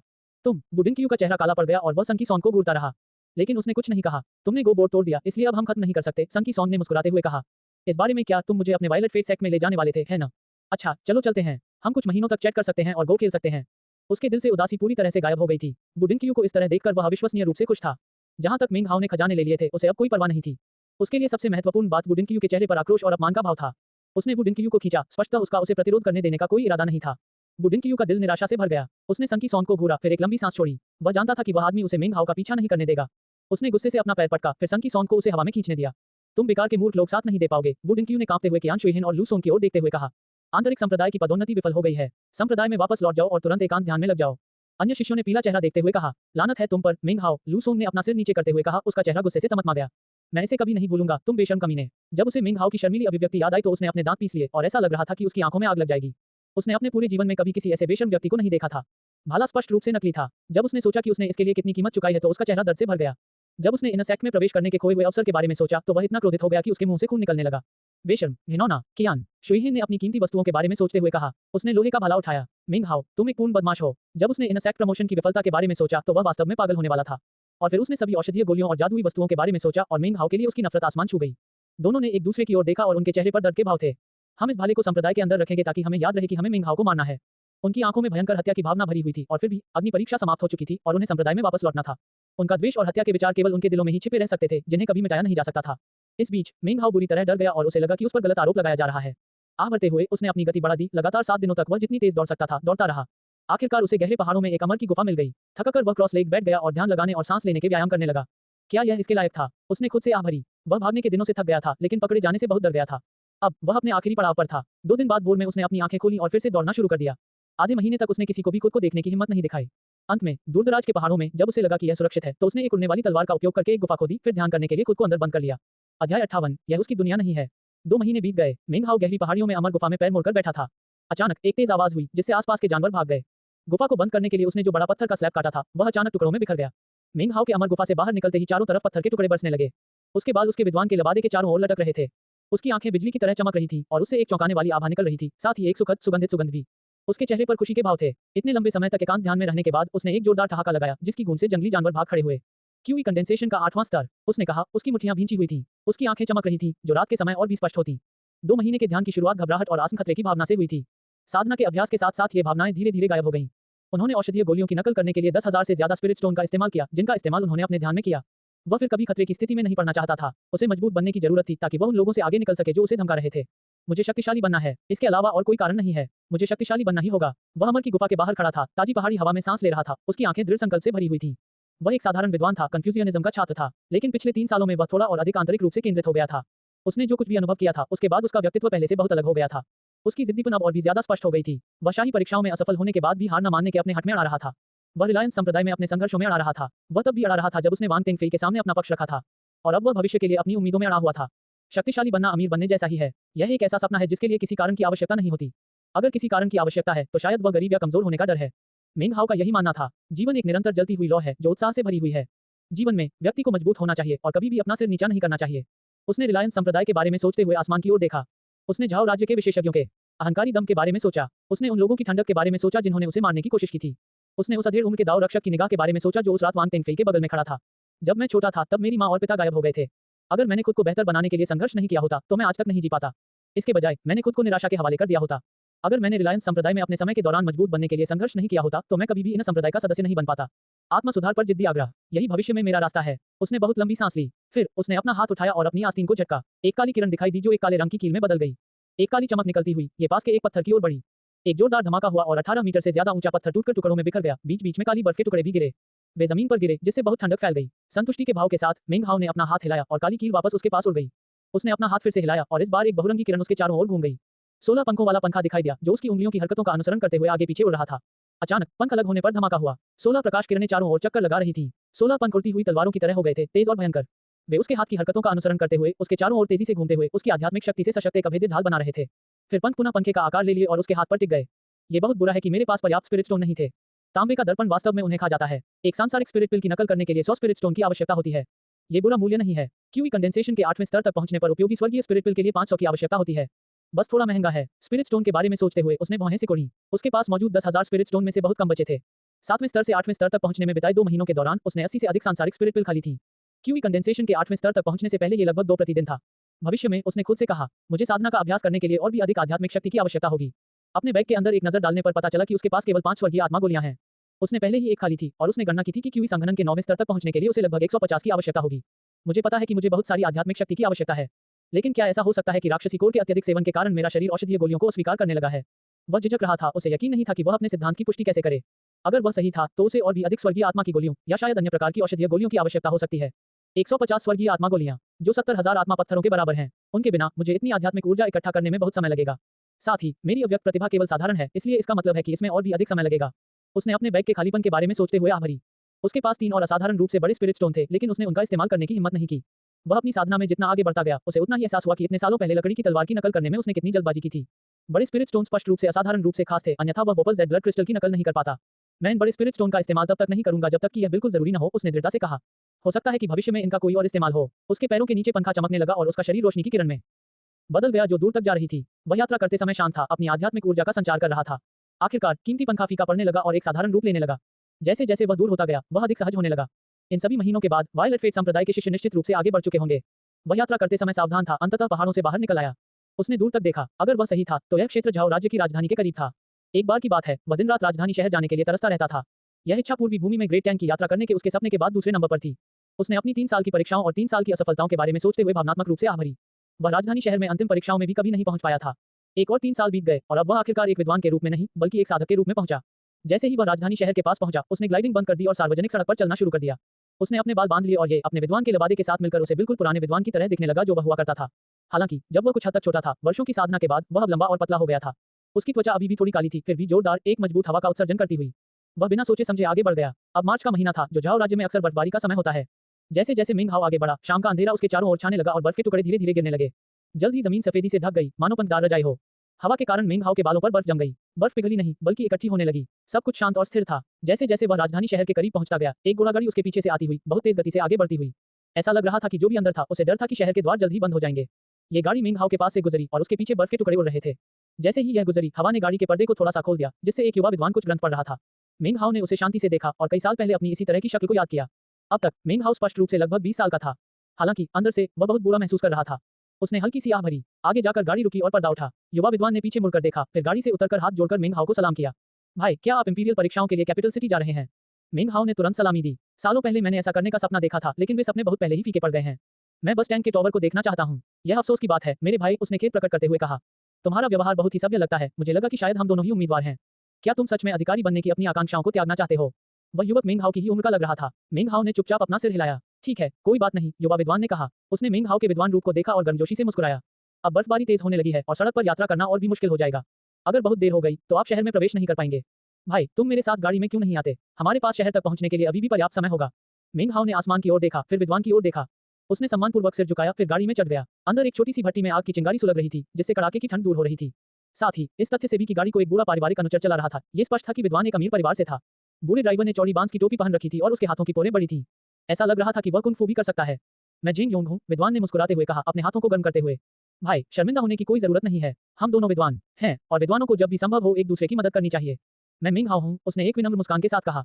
भाई जेंग, आपका बहुत बहुत धन्यवाद। उसकी नजर जेंग योंग के बगल में रखी किताब पर पड़ी। ये राइट्स की पुस्तक थी। ये बहुत पुरानी लग रही थी और जाहिर तौर पर यह एक प्रति नहीं थी, बल्कि एक प्राचीन मूल पाठ था। आपका उपनाम मिंग है, जेंग योंग ने कहा। उसका चेहरा चमक उठा। गाड़ी के अंदर कुछ जगह तो थी, लेकिन फिर भी वह खड़ा रहा और मिंग हाओ को सम्मानपूर्वक सलामी दी। इतना सम्माननीय पारिवारिक नाम, तो आप किंग फू के वंशज हैं। मैंने आपका अपमान किया है, कृपया मुझे माफ करें, भाई मिंग। मिंग हाओ ने खड़े होकर सलामी दी। भाई जेंग, इस तरह से व्यवहार करने की कोई जरूरत नहीं है। ये सिर्फ एक उपनाम है। मेरे पूर्वज बहुत शानदार थे, लेकिन जहां तक मेरी बात है, मैं शाही परीक्षाओं में बार बार असफल रहा, जिससे मुझे बहुत शर्मिंदगी महसूस हुई। वे दोनों वापस बैठ गए। भाई मिंग, तुमने अभी गलत बोला, जेंग योंग ने गंभीरता से कहा। तुम्हारा उपनाम तुम्हें सौभाग्य प्रदान करेगा। ये प्राचीन काल से तुम्हें विरासत में मिला है। किंग फू के वंशज के रूप में भले ही तुम शाही परीक्षाएं पास न कर पाए हो, जब तक तुम्हारे दिल में दयालुता और सद्गुण है, तब तक तुम कन्फ्यूशियस के मूल्यों के अनुसार जी सकते हो। मिंग हाओ ने एक पल के लिए चुपचाप सोचा, फिर अपना सिर उठाया और अपने सामने बैठे विद्वान की ओर देखा। भाई जेंग, उसने धीरे से कहा, कन्फ्यूशीवाद का सही अर्थ क्या है? विनम्रता, परोपकार, वफादारी और सुनहरा मतलब। उन्होंने बिना किसी हिचकिचाहट के जवाब दिया। ये कन्फ्यूजियनिज्म है। मिंग हाओ ने कोई जवाब नहीं दिया। उसने पर्दे के पीछे से हवा में फैलती बर्फ की बूंदों को देखा। थोड़ी देर बाद उसने फिर से शांत स्वर में कहा, जीवन का अर्थ क्या है? जिंदगी, जेंग योंग ने आश्चर्य से कहा। वह कुछ देर तक हिचकिचाया, कुछ नहीं बोला। गाड़ी के अंदर सन्नाटा छा गया, सिर्फ बर्फ गिरने की आवाज आ रही थी, जो खिड़की से अंदर आ रही थी। मिंग हाओ ने अपना हाथ उठाया और बाहर की ओर हाथ बढ़ाया। धीरे धीरे बर्फ के टुकड़े उसके हाथ पर जमने लगे। बर्फ केवल सर्दियों के दौरान ही दिखाई देगी, उसने धीरे से कहा, और केवल ठंडी हवा में ही रह सकती है। इसलिए इसका जीवन केवल सर्दियों की गहराई में ही रहता है। उसने अपना हाथ वापस गाड़ी में खींच लिया और उसे तांबे की भट्टी के पास रखा। बर्फ पिघलने लगी, पानी में बदल गई, जो उसकी हथेली की सिलवटों से बह रही थी। बर्फ सिर्फ सर्दियों में ही जिंदा रह सकती है। जब वह आग के पास जाती है तो मर जाती है। यही उसका जीवन है। वह गर्मियों के लिए तरस सकती है, लेकिन वह सिर्फ उसकी इच्छा कर सकती है। मेरे हाथ में बर्फ पानी बन जाती है, क्योंकि यह उसकी दुनिया नहीं है। उसने अपना हाथ फिर से ऊपर उठाया और खिड़की के बाहर पानी को झाड़ दिया। वहां युवा विद्वान की नजरों से परे वह एक बार फिर बर्फ बन गई। जेंग योंग चुपचाप देखता रहा, उसकी आंखों में गहरी नजर उभरी। आखिरकार गाड़ी शहर में दाखिल हुई। भाई जेंग, मुझे अपने साथ चलने की अनुमति देने के लिए धन्यवाद, मिंग हाओ ने शांत भाव से कहा। मैं विदा लेता हूँ। उसने विनम्रता से सलाम किया और गाड़ी से उतरकर बर्फ से भरी सड़क पर चल पड़ा। गर्मियों के लिए तरस रहा हूँ, जेंग योंग ने खुद से कहा, लेकिन सिर्फ सर्दियों की ठंड में ही जी सकता हूँ। सिर्फ दूर तक देख सकता हूँ। वो बर्फ है। उसने मिंग हाओ को दूर तक गायब होते देखा। थोड़ी देर बाद वह गाड़ी से बाहर निकला और मिंग हाओ की दिशा में एक गहरा झुककर प्रणाम किया। बर्फ ने उसे ढकना शुरू कर दिया, लेकिन वह जानता था कि जैसे ही वह गाड़ी में वापस जाएगा, वह मर जाएगी। वह कभी नहीं भूल पाएगा कि अभी क्या हुआ था और उसने अभी क्या देखा और सुना था। सालों बाद जब वह झाओ राज्य में एक प्रसिद्ध कन्फ्यूशियन बन गया, तो वह उस हवादार सर्दियों की रात को याद करेगा जब बर्फ धीरे-धीरे पानी में पिघल गई थी। और वह मिंग हाओ नामक एक विद्वान के बारे में सोचता था। अध्याय 59 चांगगोन को देखने में असमर्थ। झाओ राज्य दक्षिणी क्षेत्र के दक्षिणी भाग में था, जो पश्चिमी उपमहाद्वीप से जुड़ा हुआ था। ये दोनों क्षेत्र मिल्की वे सागर द्वारा दक्षिण स्वर्ग की बाकी भूमि से अलग थे, हालांकि यह संभव है कि बहुत पहले दक्षिण स्वर्ग की भूमि इस तरह से विभाजित नहीं हुई थी। चीजों को और स्पष्ट रूप से कहें तो झाओ राज्य दक्षिणी क्षेत्र के किनारे पर है, समुद्र से बहुत दूर। केवल कई पहाड़ों को पार करके ही असीम आकाशगंगा समुद्र दिखाई देगा। झाओ राज्य बहुत बड़ा नहीं था, नहीं यह बहुत ज्यादा आबादी वाला था। हालांकि राजधानी शहर एक हलचल भरा स्थान था। हालांकि शाम की हवा में बर्फ गिर रही थी, लेकिन घर लालटेन की रोशनी से जगमगा रहे थे, जिससे सभी को अंदर से गर्मी मिल रही थी। जिस किसी के पास अपना घर नहीं है, जो बर्फीली रात में घूमता है, उसे अवर्णनीय अकेलापन महसूस होगा। मिंग हाओ आसमान के नीचे सड़क पर चल रहा था। दिन के समय आमतौर पर दिखाई देने वाली लोगों की भीड़ कहीं नहीं दिख रही थी। जो भी चल रहा था उसने चौड़ी बांस की टोपी पहन रखी थी और जल्दी जल्दी चलते हुए अपना सिर नीचे झुकाए हुए था। दूर तक देखने पर मिंग हाओ को एक बड़ी प्रमुख इमारत का आकार मुश्किल से दिखाई दे रहा था। यह एक शिवालय, एक मीनार थी। तांग का टॉवर, ये लगभग 300 मीटर ऊंचा था, लगभग एक पहाड़ की तरह, जो शहर के किसी भी व्यक्ति का ध्यान अपनी ओर आकर्षित करने में सक्षम था। बर्फ ने इसे चारों ओर से घेर लिया था, लेकिन झाओ के राजा, विद्वानों और इसे बनाने वाले कई अन्य लोगों द्वारा की गई समर्पित देखभाल के सबूतों को छिपा नहीं सका। इसका सामना पूर्वी भूमि, ग्रेट तांग और चांगगोन से था। मिंग हाओ पहले कभी राजधानी शहर नहीं गया था, न ही टावर ऑफ टैंग। उसने इसे पहले कभी देखा भी नहीं था, लेकिन जब वह सड़क पर आगे बढ़ा, तो उसे बिना किसी संदेह के पता चल गया कि ये निश्चित रूप से टावर ऑफ टैंग था। उसने हमेशा ये कल्पना की थी कि एक दिन वह सरकारी अधिकारी बन जाएगा और फिर वह इसके शिखर पर चढ़कर धरती पर नजर डाल सकेगा। वह घूमती बर्फ के बीच बैठा हुआ टैंक टॉवर को देखता रहा। काफी समय बीत गया। माँ और पिताजी के गायब होने से पहले उसने खुद से कहा, बाहर बैंगनी हवा बह रही थी। लोगों ने कहा कि यह एक शुभ संकेत है और आकाश में एक दिव्य प्राणी प्रकट हुआ है। वह आगे बढ़ा, टैंक टॉवर को घूरता रहा। उसने उस रात जो कुछ भी हुआ था उसके बारे में सोचा। वह कभी नहीं भूल पाएगा। उस रात उसने अपनी जवानी खो दी। उस रात से उसके पास फिर कभी भरोसा करने के लिए पिता और मां नहीं होंगे। तभी से वह मजबूत होना शुरू हुआ। तभी से उसने पूर्वी भूमि, ग्रेट टैंक जाने का सपना देखना शुरू कर दिया। अफवाहें फैली कि उसके माता पिता मर चुके हैं, लेकिन मिंग हाओ जानता था कि वे बस गायब हैं। वे कहीं बाहर थे। वह कभी नहीं भूल पाएगा कि उस रात उसके पिता ने बैंगनी रंग का लबादा पहना हुआ था, जब वह खिड़की के पास खड़ा था और बैंगनी हवा को देख रहा था। न ही वह भूल पाएगा कि उसके पिता ने कैसे उसकी ओर देखा था। उसकी आंखों में एक परेशान नजर थी। वह न तो उस रात को कभी भूल पाएगा, न ही अपनी मां के रोने की धीमी आवाज को। उसने ये बातें कभी किसी से नहीं कही थी, लेकिन इन्हें अपने दिल में गहराई से दबा कर रखा था। जैसे जैसे तांग का टॉवर करीब आता गया, उसे आश्चर्य हुआ कि वह अचानक अतीत की ऐसी चीजों के बारे में क्यों सोच रहा था। उसने आह भरी। बर्फीली हवा में आह टूटकर बिखर गई। ये कभी भी राजधानी शहर, झाओ राज्य या दक्षिणी क्षेत्र से बाहर नहीं निकलेगा। यह मिल्की वे सागर को पार नहीं करेगा, नहीं यह चांगगोन तक पहुंचेगा। शायद ऐसा इसलिए है क्योंकि मां हमेशा ग्रेट टैंक के बारे में बात करती थी, उसने धीरे से कहा। उसने मुझे बताया कि हर देश की राजधानी में एक टावर ऑफ टैंक होता है और लोग कहते हैं कि वे टावर चांगगोन के सबसे नजदीक हैं, जहां आप वास्तव में वहां गए बिना पहुंच सकते हैं। जैसे ही वह टैंक टॉवर के आसपास के क्षेत्र के पास पहुंचा, उसने ऊपर देखा। बर्फ की मोटी चादरें गिर रही थीं और उसके चारों ओर सर्द हवाएं चल रही थीं। टावर पर और भी ज्यादा बर्फ जम रही थी। जहां वह खड़ा था, वहां से वह साफ देख सकता था कि इसे बहुत सावधानी से बनाया गया था। इसकी नींव 8 तरफा थी और यह एक विशाल शिवालय की तरह ऊपर उठा हुआ था। इसका निर्माण हरे रंग की सामग्री से किया गया था और यह बिल्कुल वैसा ही दिख रहा था जैसा उन्होंने कल्पना की थी। बर्फ के बावजूद सैनिक इसकी परिधि के चारों ओर गश्त करते थे। यह क्षेत्र एक ऐसा स्थान था जहां केवल उच्च पदस्थ अधिकारी और शक्तिशाली लोग ही बलि चढ़ाने और अनुष्ठान करने के लिए प्रवेश कर सकते थे। लेकिन नश्वर सैनिकों ने ये नहीं देखा कि मिंग हाओ का शरीर गुजरकर टावर में प्रवेश कर गया। अंदर से सीढ़ियों की एक प्राचीन उड़ान धीरे धीरे ऊपर की ओर जाती है। दीवारों पर चमकीले रंग के भित्तिचित्र उकेरे गए थे, जिनमें पूर्वी भूमि, ग्रेट तांग और चांगगोन को दर्शाया गया था। मुझे याद है कि मां ने मुझे ग्रेट टैंक के बारे में बताया था। मैं तब बहुत छोटा था, इसलिए मैं वास्तव में समझ नहीं पाया कि वह किस बारे में बात कर रही थी। लेकिन अब जब मैं इसके बारे में सोचता हूं, तो जिस तरह से उसने पूर्वी भूमि, ग्रेट टैंक और चांगगोन का वर्णन किया, ऐसा लगता था जैसे उसने उन्हें अपनी आंखों से देखा हो। अगर उसने ऐसा नहीं किया होता, तो वह हर चीज का इतने विस्तार से वर्णन कैसे कर सकती थी। ये बिल्कुल इन नक्काशी की तरह था। उसने सीढ़ियों पर चढ़ते हुए उन्हें देखा। आखिरकार वह टॉवर के शीर्ष पर पहुंच गया और नक्काशी के अंत में उन्होंने जीवन और संस्कृति, सुंदर दृश्य और अनगिनत अद्भुत पौराणिक कहानियों को दर्शाया था। ये सब बहुत ही मार्मिक और प्रेरणादायक था। बाहर तेज हवाओं के कारण बर्फ हवा में सीटी बजा रही थी। ये टॉवर के ऊपर मोटी परत में जमी हुई थी। मिंग हाओ ने गहरी सांस ली और दूर तक देखा। उसे सिर्फ बर्फ ही दिखाई दे रही थी। उसे न तो पूर्वी भूमि दिखाई दे रही थी, न ही ग्रेट टैंक, न ही चांगगोन। तो तुम यहाँ से चांगगोन को नहीं देख सकते, उसने धीरे से कहा। वह वहां चुपचाप खड़ा था, अनगिनत विचारों में उलझा हुआ। वह कोई सरकारी अधिकारी नहीं था जो स्वर्ग में बलि चढ़ाने आया हो। वह एक साधक था, क्यूई संघनन के 8वें स्तर का साधक। मैं पहले से अलग रास्ते पर चल रहा हूँ, लेकिन दिशा वही है। हवा ने उसके बालों को उड़ा दिया और बर्फ पिघले बिना उससे चिपक गई, जैसे कि उसे उसका जीवन पसंद हो, जैसे कि वह भी बर्फ हो। थोड़ी देर बाद वह पालती मारकर बैठ गया और शांतिपूर्वक ध्यान करने लगा। रात के समय बर्फ और भी तेज गिर रही थी। राजधानी शहर के घरों में रोशनी चमक रही थी। टॉवर ऑफ टैंक के ऊपर से सब कुछ काला और शांत हो गया। शांत अंधेरे में मिंग हाओ खुद को सालों पहले यूंजी काउंटी में बर्फ के बीच देख सकता था। बर्फीली रात धीरे धीरे बीत गई। भोर में मिंग हाओ ने अपनी आंखें खोली। ये कहना मुश्किल था कि उसने उगते सूरज को देखा या उगते सूरज ने पहले उसे देखा। भोर होते ही शहर में रौनक आ गई। जल्द ही सड़कें लोगों की भीड़ से भर गईं। मिंग हाओ ने देखा कि नश्वर दुनिया उसके सामने फैल गई। वह चुपचाप देखता रहा रात होने तक। फिर एक और भोर हुई। 1 दिन, 2 दिन, 3 दिन, 7 दिनों तक मिंग हाओ हर चीज को देखता रहा। पहले तो उसकी आंखें धुंधली और कमजोर लग रही थी, लेकिन फिर वे चमक उठी और आखिरकार शांत हो गईं। उसके मन में कुछ बदल गया था। उसे जीवन के बारे में आत्मज्ञान की अवस्था प्राप्त हो गई थी। 8वें दिन भोर में उसने नीचे देखा कि अधिकारी और सैनिक एक अनुष्ठान करने के लिए टैंक के टॉवर पर आ रहे हैं। एक अधेड़ उम्र का आदमी वहां सुनहरा लबादा पहने खड़ा था। उसके पीछे लोगों की भीड़ थी जो व्यवस्थित रूप से खड़ी थी। उसने स्वर्ग और पृथ्वी के लिए बलिदान चढ़ाया, जैसा कि पूरे शहर में कई आम लोगों ने किया था। मिंग हाओ खड़ा था जब वे स्वर्ग को प्रणाम करने लगे। वह उनकी पूजा से बचते हुए टॉवर से बाहर निकल गया। कीमती पंखे पर कदम रखते हुए वह आगे की ओर बढ़ा, ये जानते हुए कि उसके जाने का समय आ गया है। जब वह जाने के लिए तैयार हुआ, तो उसने एक बार फिर टॉवर की ओर देखा। जब उसने ऐसा किया तो उसकी आंखें बड़ी हो गईं। उसने देखा कि लोग टैंक टॉवर के बाहर झुके हुए थे, जो फिर धीरे धीरे चमकने लगा। यह एक ऐसी चमक थी जिसे नश्वर लोग नहीं देख सकते थे, लेकिन आध्यात्मिक ऊर्जा से भरा कोई व्यक्ति देख सकता था। प्रकाश ऊपर की ओर उछला, जिससे बादल डोलने लगे, जिसके बाद एक बहुत बड़ा भंवर दिखाई दिया। ये भी मनुष्यों की आंखों के लिए अदृश्य था, लेकिन मेंग हाओ के लिए नहीं। वह भंवर को स्पष्ट रूप से देख सकता था और इसने उसे सांस लेने के लिए मजबूर कर दिया। वह हिल गया था। भंवर के अंदर वह देख सकता था हड्डियों और खंडहरों का एक अंतहीन क्षेत्र, एक भयावह आभा और एक घुमावदार काले कोहरे से भरा हुआ। वह बहुत सारे स्पष्ट विवरण नहीं देख सकता था, लेकिन एक रहस्यमय और भयानक हवा को महसूस कर सकता था। उसका दिमाग हिल गया, खासतौर पर तब जब उसने देखा कि भंवर के काले कोहरे के भीतर एक बहुत बड़ा ताबूत था। वहाँ खंडहरों के बीच ताबूत के बगल में क्रॉस लेग बैठा हुआ एक सिकुड़ा हुआ शव था। उसने अचानक अपनी आंखें खोली। वे रात की तरह धूसर थीं और उनके भीतर प्रकाश के साथ धुंधले धब्बे सितारों की तरह घूम रहे थे। लाश की दृष्टि भंवर के भीतर से निकलकर सीधे मेंग हाओ पर पड़ी। उसका दिल कांप उठा और उसने अनायास ही अपनी आंखें बंद कर ली, क्योंकि उसे अपनी आंखों में दर्द का एहसास हो रहा था। उसे लगा जैसे उसकी पुतलियों में 7 तारे उभरने वाले हैं, ठीक वैसे ही जैसे उसकी राख भूरे रंग की आंखों में थे।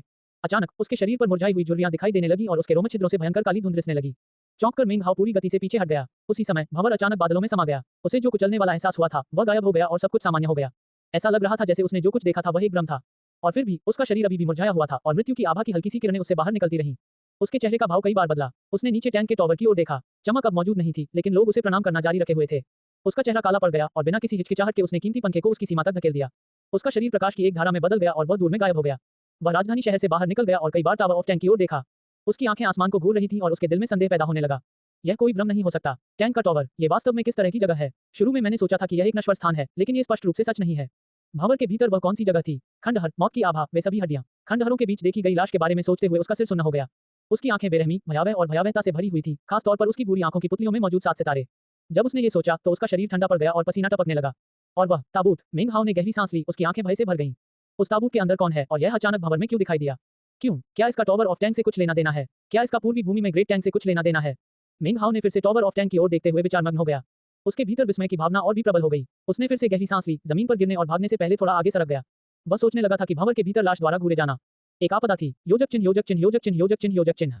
अध्याय 60, अविभाज्य मृत्यु आभा। राजधानी शहर दूर होता जा रहा था। काफी समय बीत गया। इस दौरान मेंग हाओ ने अपने दिल में काम रहे डर की भावना को दबा दिया। उसने भौहें सिकुड़ते हुए अपने शरीर को देखा। वह मुरझा गया था, जबकि पहले वह कुछ हद तक दुबला था, अब वह कुछ हद तक क्षीण हो गया था। ये समस्या वास्तव में मेंग हाओ को डराने वाली बात से गौण थी। उसके शरीर से लगातार काली धुंध निकल रही थी, मानो वह जल रही हो। वह उससे बाहर निकलती रही, चाहे उसने उसे दूर भगाने की कितनी भी कोशिश की हो। वह हवा में बहुत ऊपर तक तैर रही थी, जिससे आसपास मौजूद कोई भी व्यक्ति उसका स्थान पता लगा सकता था। मेरा शरीर मुरझाना बंद हो गया, लेकिन यह अजीब काली आभा अभी भी नहीं रुकी। ये वास्तव में मुझे बहुत अलग बना रही है। वह जितनी जल्दी हो सके आगे की ओर उड़ गया, पहाड़ों के बीच छिपने के लिए जगह खोजने की कोशिश कर रहा था। काली धुंध छंटने के बाद वह फिर से बाहर आ जाएगा। 2 घंटे बाद वह दूरदराज के पहाड़ों में गुस्से में बैठा था। खुद को अमर गुफा में बंद करने के बाद उसने पाया कि काली धुंध कुछ भौतिक वस्तुओं से होकर गुजर सकती है। अरे, ये धुंध कितनी देर तक रहेगी? उसने अपने दांत पीस लिए, कहीं भी रुकने की हिम्मत नहीं हुई। अगर वह रुकता तो धुंध उसके ऊपर इकट्ठा हो जाती और आसानी से दिखाई देने लगती। जो कोई भी इसे देखता वह निश्चित रूप से सोचता कि आसपास कोई कीमती वस्तु है। मेंग हाओ ने भौहें सिकोड़ते हुए पहाड़ों में और गहराई तक जाना शुरू कर दिया। वह जितनी तेजी से संभव था आगे बढ़ता रहा। जब उसकी आध्यात्मिक ऊर्जा समाप्त हो जाती तो वह एक औषधीय गोली खा लेता। केवल इस तरह से ही वह काली आभा को इकट्ठा होने से रोक सकता था। जब ये पतली फैली होती थी तो इसे देखना इतना आसान नहीं था, हालांकि यह अभी भी आसमान में दिखाई दे रही थी। 7 दिन बीत गए। मेंग हाओ डरा हुआ था और थका हुआ भी था। उसे आराम करने का कोई मौका नहीं मिला था। दिन के समय ये भयानक धुंध काली थी, फिर रात के समय सफेद चमकती थी। 7वें दिन के बाद वह बता सकता था कि उसके शरीर से निकलने वाली धुंध की मात्रा कम हो गई थी। उसके सबसे अच्छे अनुमान के अनुसार इसे पूरी तरह से छंटने में लगभग 1 महीने का समय लगेगा। वह पहाड़ों में बहुत देर तक रुकने की हिम्मत नहीं कर पाया, क्योंकि वह ध्यान आकर्षित कर सकता था। उसे यकीन नहीं था कि वायलेट फेट संप्रदाय के शिष्य वास्तव में चले गए हैं या नहीं। इसलिए उसके पास आगे बढ़ते रहने के अलावा कोई विकल्प नहीं था। एक दिन वह जंगल में उड़ते हुए अपने कीमती पंखे पर पैर मोड़कर बैठा था। अचानक उसने अपना सिर ऊपर उठाया। उसकी आंखें चमक रही थीं। उसे दूर से 4 आकृतियां अपनी दिशा में तेजी से आती हुई दिखाई दी। भौहें सिकुड़ते हुए उसने उड़ना बंद कर दिया और जमीन पर गिर पड़ा। उसने अपने बैग को थपथपाया और एक उड़ती हुई तलवार प्रकट हुई। यह एक पुराने पेड़ की ओर चली गई, जिसमें एक छेद हो गया और मेंग हाओ उसमें घुस गया। उन्होंने पहले भी ये तरीका आजमाया था और पाया था कि कोहरा पेड़ से बाहर नहीं जाएगा। हालांकि लगभग 10 सांसों के अंतराल के बाद पेड़ सूख जाएगा। अन्य साधकों की नजर से बचने के लिए उसने पिछले सप्ताह कई बार ऐसा किया था। पेड़ के छेद के अंदर बैठकर वह चारों लोगों के चले जाने का इंतजार करने लगा। दुर्भाग्य से वे पास से गुजरने के बजाय पास ही रुक गए और ध्यान से चारों ओर देखने लगे। उनमें से एक बैंगनी रंग का लबादा पहने एक युवक था। जब वह पेड़ की चोटी पर कूदा तो उसका चेहरा भावहीन था। उसकी साधना की शक्ति बाहर निकल रही थी। उसके हाथ में एक सफेद मोती था। मेंग हाओ से निकल रही काली आभा तुरंत ही सफेद मोती में समा गई, जिसके बाद वह काला होने लगा। मेंग हाओ का दिल धड़कने लगा जब उसने ये देखा। लोगों के समूह में 3 पुरुष और एक महिला शामिल थी। महिला ने लंबी स्कर्ट पहनी हुई थी और वह काफी खूबसूरत थी। उसकी आंखों में एक रहस्यमयी नजर चमक रही थी, जिसे दूसरे लोग शैतानी नजर कह सकते हैं। इसके बारे में बात करें तो यह वाकई अजीब है, उसने कहा। यह मोटी मौत की आभा हाल ही में पहाड़ों में बहुत दिखाई दी है। उसके बगल में खड़े 2 आदमी जंगल की ओर देखते हुए भौहें सिकोड़ रहे थे। चाहे इसका कारण कुछ भी हो, हमें आभा को अवशोषित करने के बाद ही वहां से चले जाना चाहिए, उनमें से एक व्यक्ति ने थोड़ा घबराते हुए कहा। जो भी इसका कारण है वह बहुत अजीब है। शायद ये बेहतर होगा कि हम ये पता न लगाएं कि यह क्या है। तुम किस बात से डर रहे हो? महिला ने मुस्कुराते हुए कहा। उसने बैंगनी वस्त्र पहने युवक को आकर्षक नजर से देखा। उसकी आंखें आकर्षण से चमक रही थीं। बड़े भाई यान के यहाँ होने से हम किसी भी खतरे से सुरक्षित हैं। वह क्यूई संघनन के 8वें स्तर के एक आंतरिक संप्रदाय के शिष्य हैं। वह किसी भी आपदा को होने से रोक सकते हैं। और कौन जानता है, शायद हमें थोड़ा सौभाग्य भी मिल जाए। मोती वाला युवक क्यूई कंडेंसेशन के 8वें स्तर का था और जाहिर तौर पर वह नेता था। बाकी सभी छठे स्तर पर थे। मोती को काली आभा को पूरी तरह सोखने में ज्यादा समय नहीं लगा। मोती अब पूरी तरह काला हो गया था और ऐसा नहीं लग रहा था कि वह और कुछ सोख सकता है। मेंग हाओ वहीं बैठा देख रहा था, विचारों में खोया हुआ। चलो चलें, यान नाम के आदमी ने कहा। उसने अपनी चौड़ी आस्तीन को झटका और वे चारों अपना रास्ता बनाने लगे। जब ऐसा हुआ तो मेंग हाओ ने भौहें सिकोड़ लीं। वे बहुत समय ले रहे थे और उसका समय समाप्त हो गया था।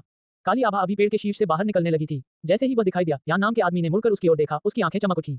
मेंग हाओ ने आह भरी और फिर पेड़ के भीतर से बाहर निकल आया। उसने अपनी आस्तीन उतारी और जितनी जल्दी हो सका भाग गया। उसकी शक्ल देखकर चारों लोग हैरान रह गए, साथ ही उससे निकलती काली आभा भी। यान नाम का आदमी उसे घूरकर देखने लगा। साथ ही दाववादी, कृपया एक क्षण रुकें, उसने पुकारा। उसके हाथ मंत्रोच्चार की मुद्रा में चमक उठे और तुरंत एक काली हवा उठी जो एक भयानक मुस्कुराती खोपड़ी के आकार में बन गई।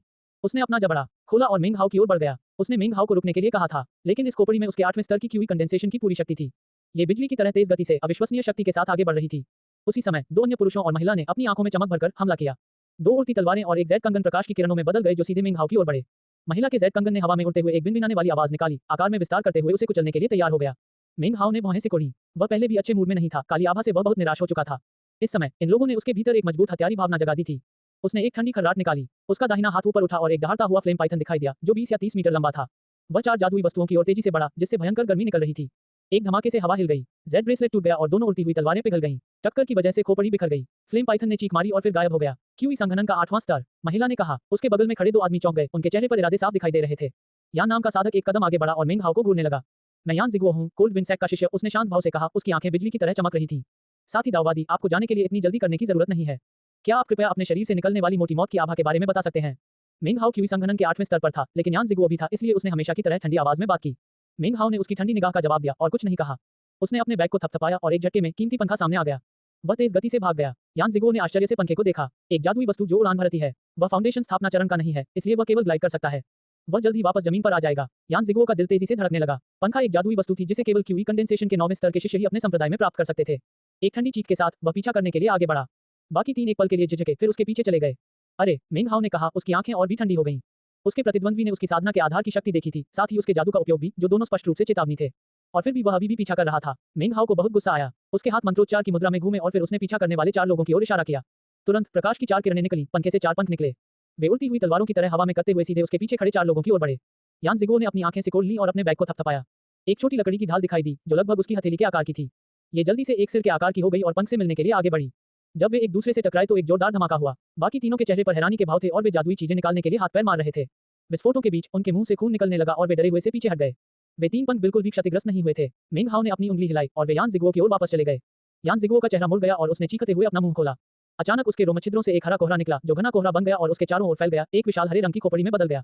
ये सीधे 3 आने वाले पंखों की ओर उड़ गया। धमाके की आवाजें गूंज उठी और खोपड़ी ढह गई। तीनों पंख अब चमक नहीं रहे थे और अब मुड़े हुए और टेढ़े हो गए थे। वे मेंग हाओ के पास वापस उड़ गए। मैं तुम्हें चेतावनी दे रहा हूं, मेंग हाओ ने ठंडे स्वर में कहा। उसकी आंखें चमक रही थी। अगर तुम मुझे परेशान करते रहे। अपनी बात पूरी किए बिना वह मुड़ा और दूर तक गायब हो गया। उसका शरीर एक प्रिज्मीय किरण में बदल गया। यान जिगुओ ने उसका पीछा नहीं किया। उसने मेंग हाओ के पीछे हत्ते रूप को घूरा। उसके हाथ उसकी आस्तीन के भीतर हल्के से कांप रहे थे। मेंग हाओ उसके लिए एक अजनबी था और फिर भी इस अजनबी ने उसे जीवन रक्षक कला का उपयोग करने के लिए मजबूर कर दिया था। वह पंखा सिर्फ उड़ान भरने वाला खजाना नहीं है, बल्कि एक शक्तिशाली हथियार है। उसने अपने आप से कहा। उसका दिल धड़क रहा था। वह अपने 3 थके हुए साथियों की ओर देखने लगा। क्या तुम में से किसी ने झाओ राज्य के किसी ऐसे व्यक्ति के बारे में सुना है जो क्यूई संघनन के 8वें स्तर पर है और जिसके पास एक कीमती पंखा है? कोल्ड विंड सैक्ट के दूसरे शिष्यों में से एक ने कहा। कोई इतना युवा जो क्यूई कंडेंसेशन के 8वें स्तर पर है, उसने निश्चित रूप से यहाँ अपना नाम बनाया होगा। लेकिन मैं 3 महान संप्रदायों में से किसी के बारे में नहीं सोच सकता जो उसके वर्णन से मेल खाता हो। वह कौन है? वह झाओ राज्य का साधक तो नहीं हो सकता है ना? यान जिगुओ ने भौहें सिकोड़ी और मेंग हाओ के कीमती पंखे में और भी ज्यादा दिलचस्पी दिखाई। बड़े भाई यान, महिला शिष्य ने संकोच से कहा। मुझे याद है कि किसी ने 1 महीने पहले एक कीमती पंखे का जिक्र किया था। ये विंडिंग स्ट्रीम संप्रदाय से बड़े भाई सन हुआ था। उन्होंने कहा कि दक्षिणी डोमेन के वायलेट फेट संप्रदाय के कुछ शिष्यों ने मेंग हाओ नामक रिलायंस संप्रदाय के एक शिष्य के साथ एक सौदा किया था। उन वस्तुओं में से एक पंख वाला पंखा था। यान जिगुओ चौंक गया। उसने अपने बैग को थपथपाया और उसके हाथ में एक जेड स्लिप दिखाई दी। यह एक ऐसी वस्तु थी जो आंतरिक संप्रदाय के शिष्यों को वितरित की जाती थी। अंदर मेंग हाओ का चित्रण था, जिस पर आदेश था कि जो कोई भी उससे मिले उसे छूकर देखना चाहिए ताकि पता चल सके कि वह कितना शक्तिशाली है। आदेश कई महीने पुराने थे, इसलिए यान जिगुओ उनके बारे में लगभग भूल ही गया था। जेड पर्ची को स्कैन करते हुए उसने मेंग हाओ के चेहरे की तस्वीर को ध्यान से देखा और निश्चित रूप से यह उस व्यक्ति के समान ही था जिससे वह अभी मिला था। तो यह वही है, यान जिगुओ ने कहा। उसकी आंखें चमक रही थीं। उसके मुंह पर एक ठंडी मुस्कान आ गई। वह कुछ कहने ही वाला था कि अचानक जमीन कांप उठी और ऊपर आसमान लाल हो गया। दक्षिणी क्षेत्र में कुछ चौंकाने वाली घटना हो रही थी और उसके दुष्प्रभाव पूरे क्षेत्र को कवर करने के लिए फैल रहे थे।